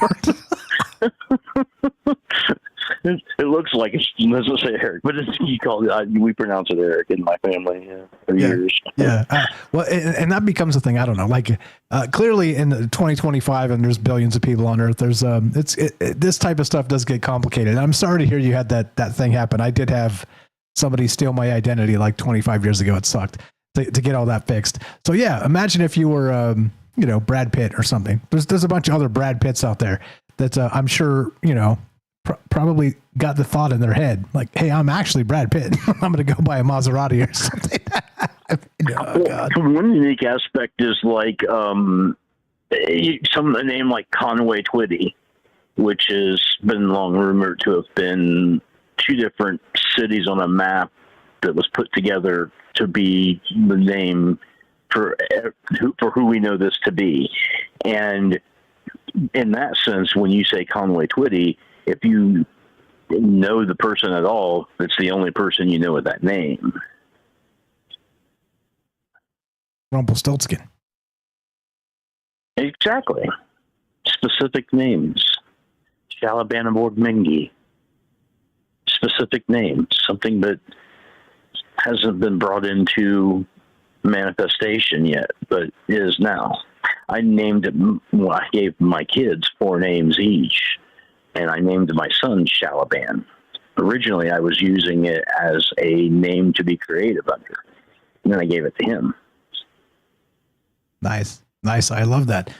And so there is magic and power in these names. And I wonder as it gets fractalized. And I mean, it's weird too, how you have like a Hollywood actress or something, Scarlett or whatever, that everybody's like, oh yeah, Scarlett's great. And then all the kids, the next generation of kids, there's a massive increase in the name Scarlett. It's an incredible thing, but it's like, is that the best idea? Right. I'm not sure that's the best idea, but okay. I mean, all right, whatever. Got anything on the Egyptian stuff, on the sort of the cartouches and sort of the removing of the vowels as part of this or anything on that? Well, just that, thinking about cartouches, if they were ever used in cursing or spell casting, it would have been like the Babylonians with their steles, which was baked clay, where they would write in cuneiform with a reed into clay and then bake it. Ironically, they even baked envelopes to put these clay tablets in and then sealed them. But, they would have made cartouches out of clay like that. And, of course, part of that activation of these magic would be breaking those things. So if you had somebody's true name and was able to engrave it upon a cartouche, you would have used it and you would have broke it during the activation of the casting. So I would imagine, that there was more uses for cartouches than that, like probably beneficial in safety and protective magic, apotropasm. Probably a lot of apotropasm uses that they used with scarabs and cartouches. I'm in. I love that you're a historian in that degree and can talk about a lot of that stuff, and are also a D&D fan, a troubled mind through and through. We're brothers from another mother. I appreciate the call. Thanks for staying up late with us. I know you're over there East Coast style ish, and I do know that the technology business is difficult. And now we've narrowed it down. By the way, we've replicated James's thing. And funny enough, who said it earlier? They said, okay, it was a hiker over there on Rumble said Now the Michigan and Ohio now prepping the audio portal or repping the audio portal. So now both you and James. so now we have it's not just James. Exactly. Yeah, we got to figure something out here because maybe delete. So that's good. So here's what I'm gonna do. I'm gonna delete the live show channel and then restart it and then do a new one. And I think maybe, hopefully, cross your fingers, that'll fix it. I'm glad we were able to replicate it. Sorry you had to jump through those hoops to make it happen, but thank you for calling on the phone line. Thanks for being you. Always a pleasure. You know we love you, and you have a great night, brother. Thanks for having me, sir. See ya. You're the best. You know we love him. That is Eric in Ohio, not to be confused with Iowa, as I always like to say, because that's funny. If you're in the United States, you understand. But if you're not, you're like, why is this guy always say that? Anyway, yes, please go give him a follow. troubledminds.org/friends. You know the drill. Scroll down. If you're not on that list, you should be. Please, please, please just reach out to me. We'll get you on that list. troubledminds.org/friends. Scroll down. It's Eric right there. Click that. It'll give you his link tree right there.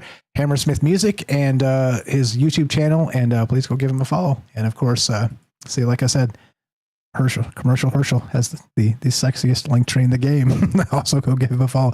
Go give everybody a follow while you're down there. That's exactly the point of this, is that it's not just me. It is not a troubled mind or the troubled mind. It is troubled minds, plural. Okay? Yeah, just remember. Also, thank you. You guys saved me tonight, as usual, right? That's it. Yeah, that's it. Y'all saved me tonight, and I appreciate all the calls. Thanks for dipping in here, even if it's not your space. This is my jam.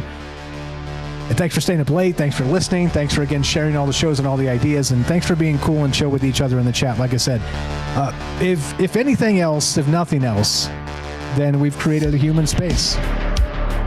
Emerging into an AI world. If the internet is fake, let me tell you guys, collectively, we are not. Because this was hard won with years of grind and toil and trial, and making friends the old school hard way. Here we are. So don't forget that there's still human spaces that will play in the AI future. That's it. That's it. All the imperfections I hate about myself may become the strength going forward. I got there's a dimple right here. I'm just kidding. Okay, so that's it. Like I said, sometimes, and like I tell you guys, whatever.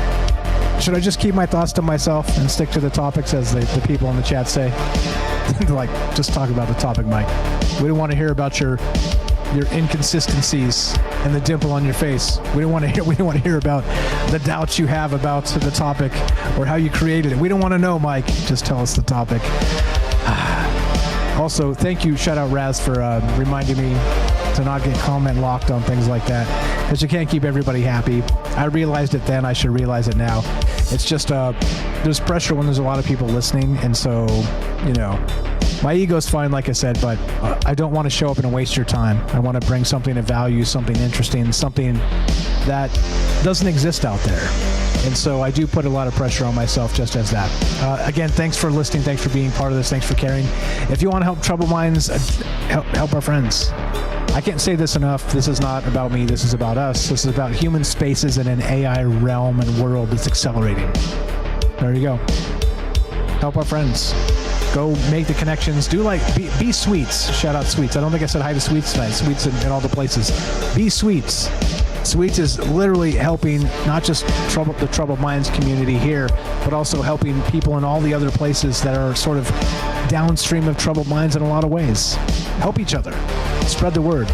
If you got extra time, that's currency. Go help these folks. Go spread the word and let people know a conversation's happening elsewhere and around in the periphery of this entire space that's beautiful and wonderful and very human. That's it. If you want to help us directly, spread the word. Let people know a conversation's happening where we're not going to tell you who to vote for. We're not going to use their narratives, and we're going to think outside the box, right, wrong, or indifferent, and wonder about what it means to be human, not just in the ancient ways, but in 2025 and beyond. That's it. Sometimes it's simple, sometimes it's hard, sometimes it's everything in between. This one is for Hiker. Be sure, be strong, be true. Thank you for listening. From our troubled minds to yours, have a great night.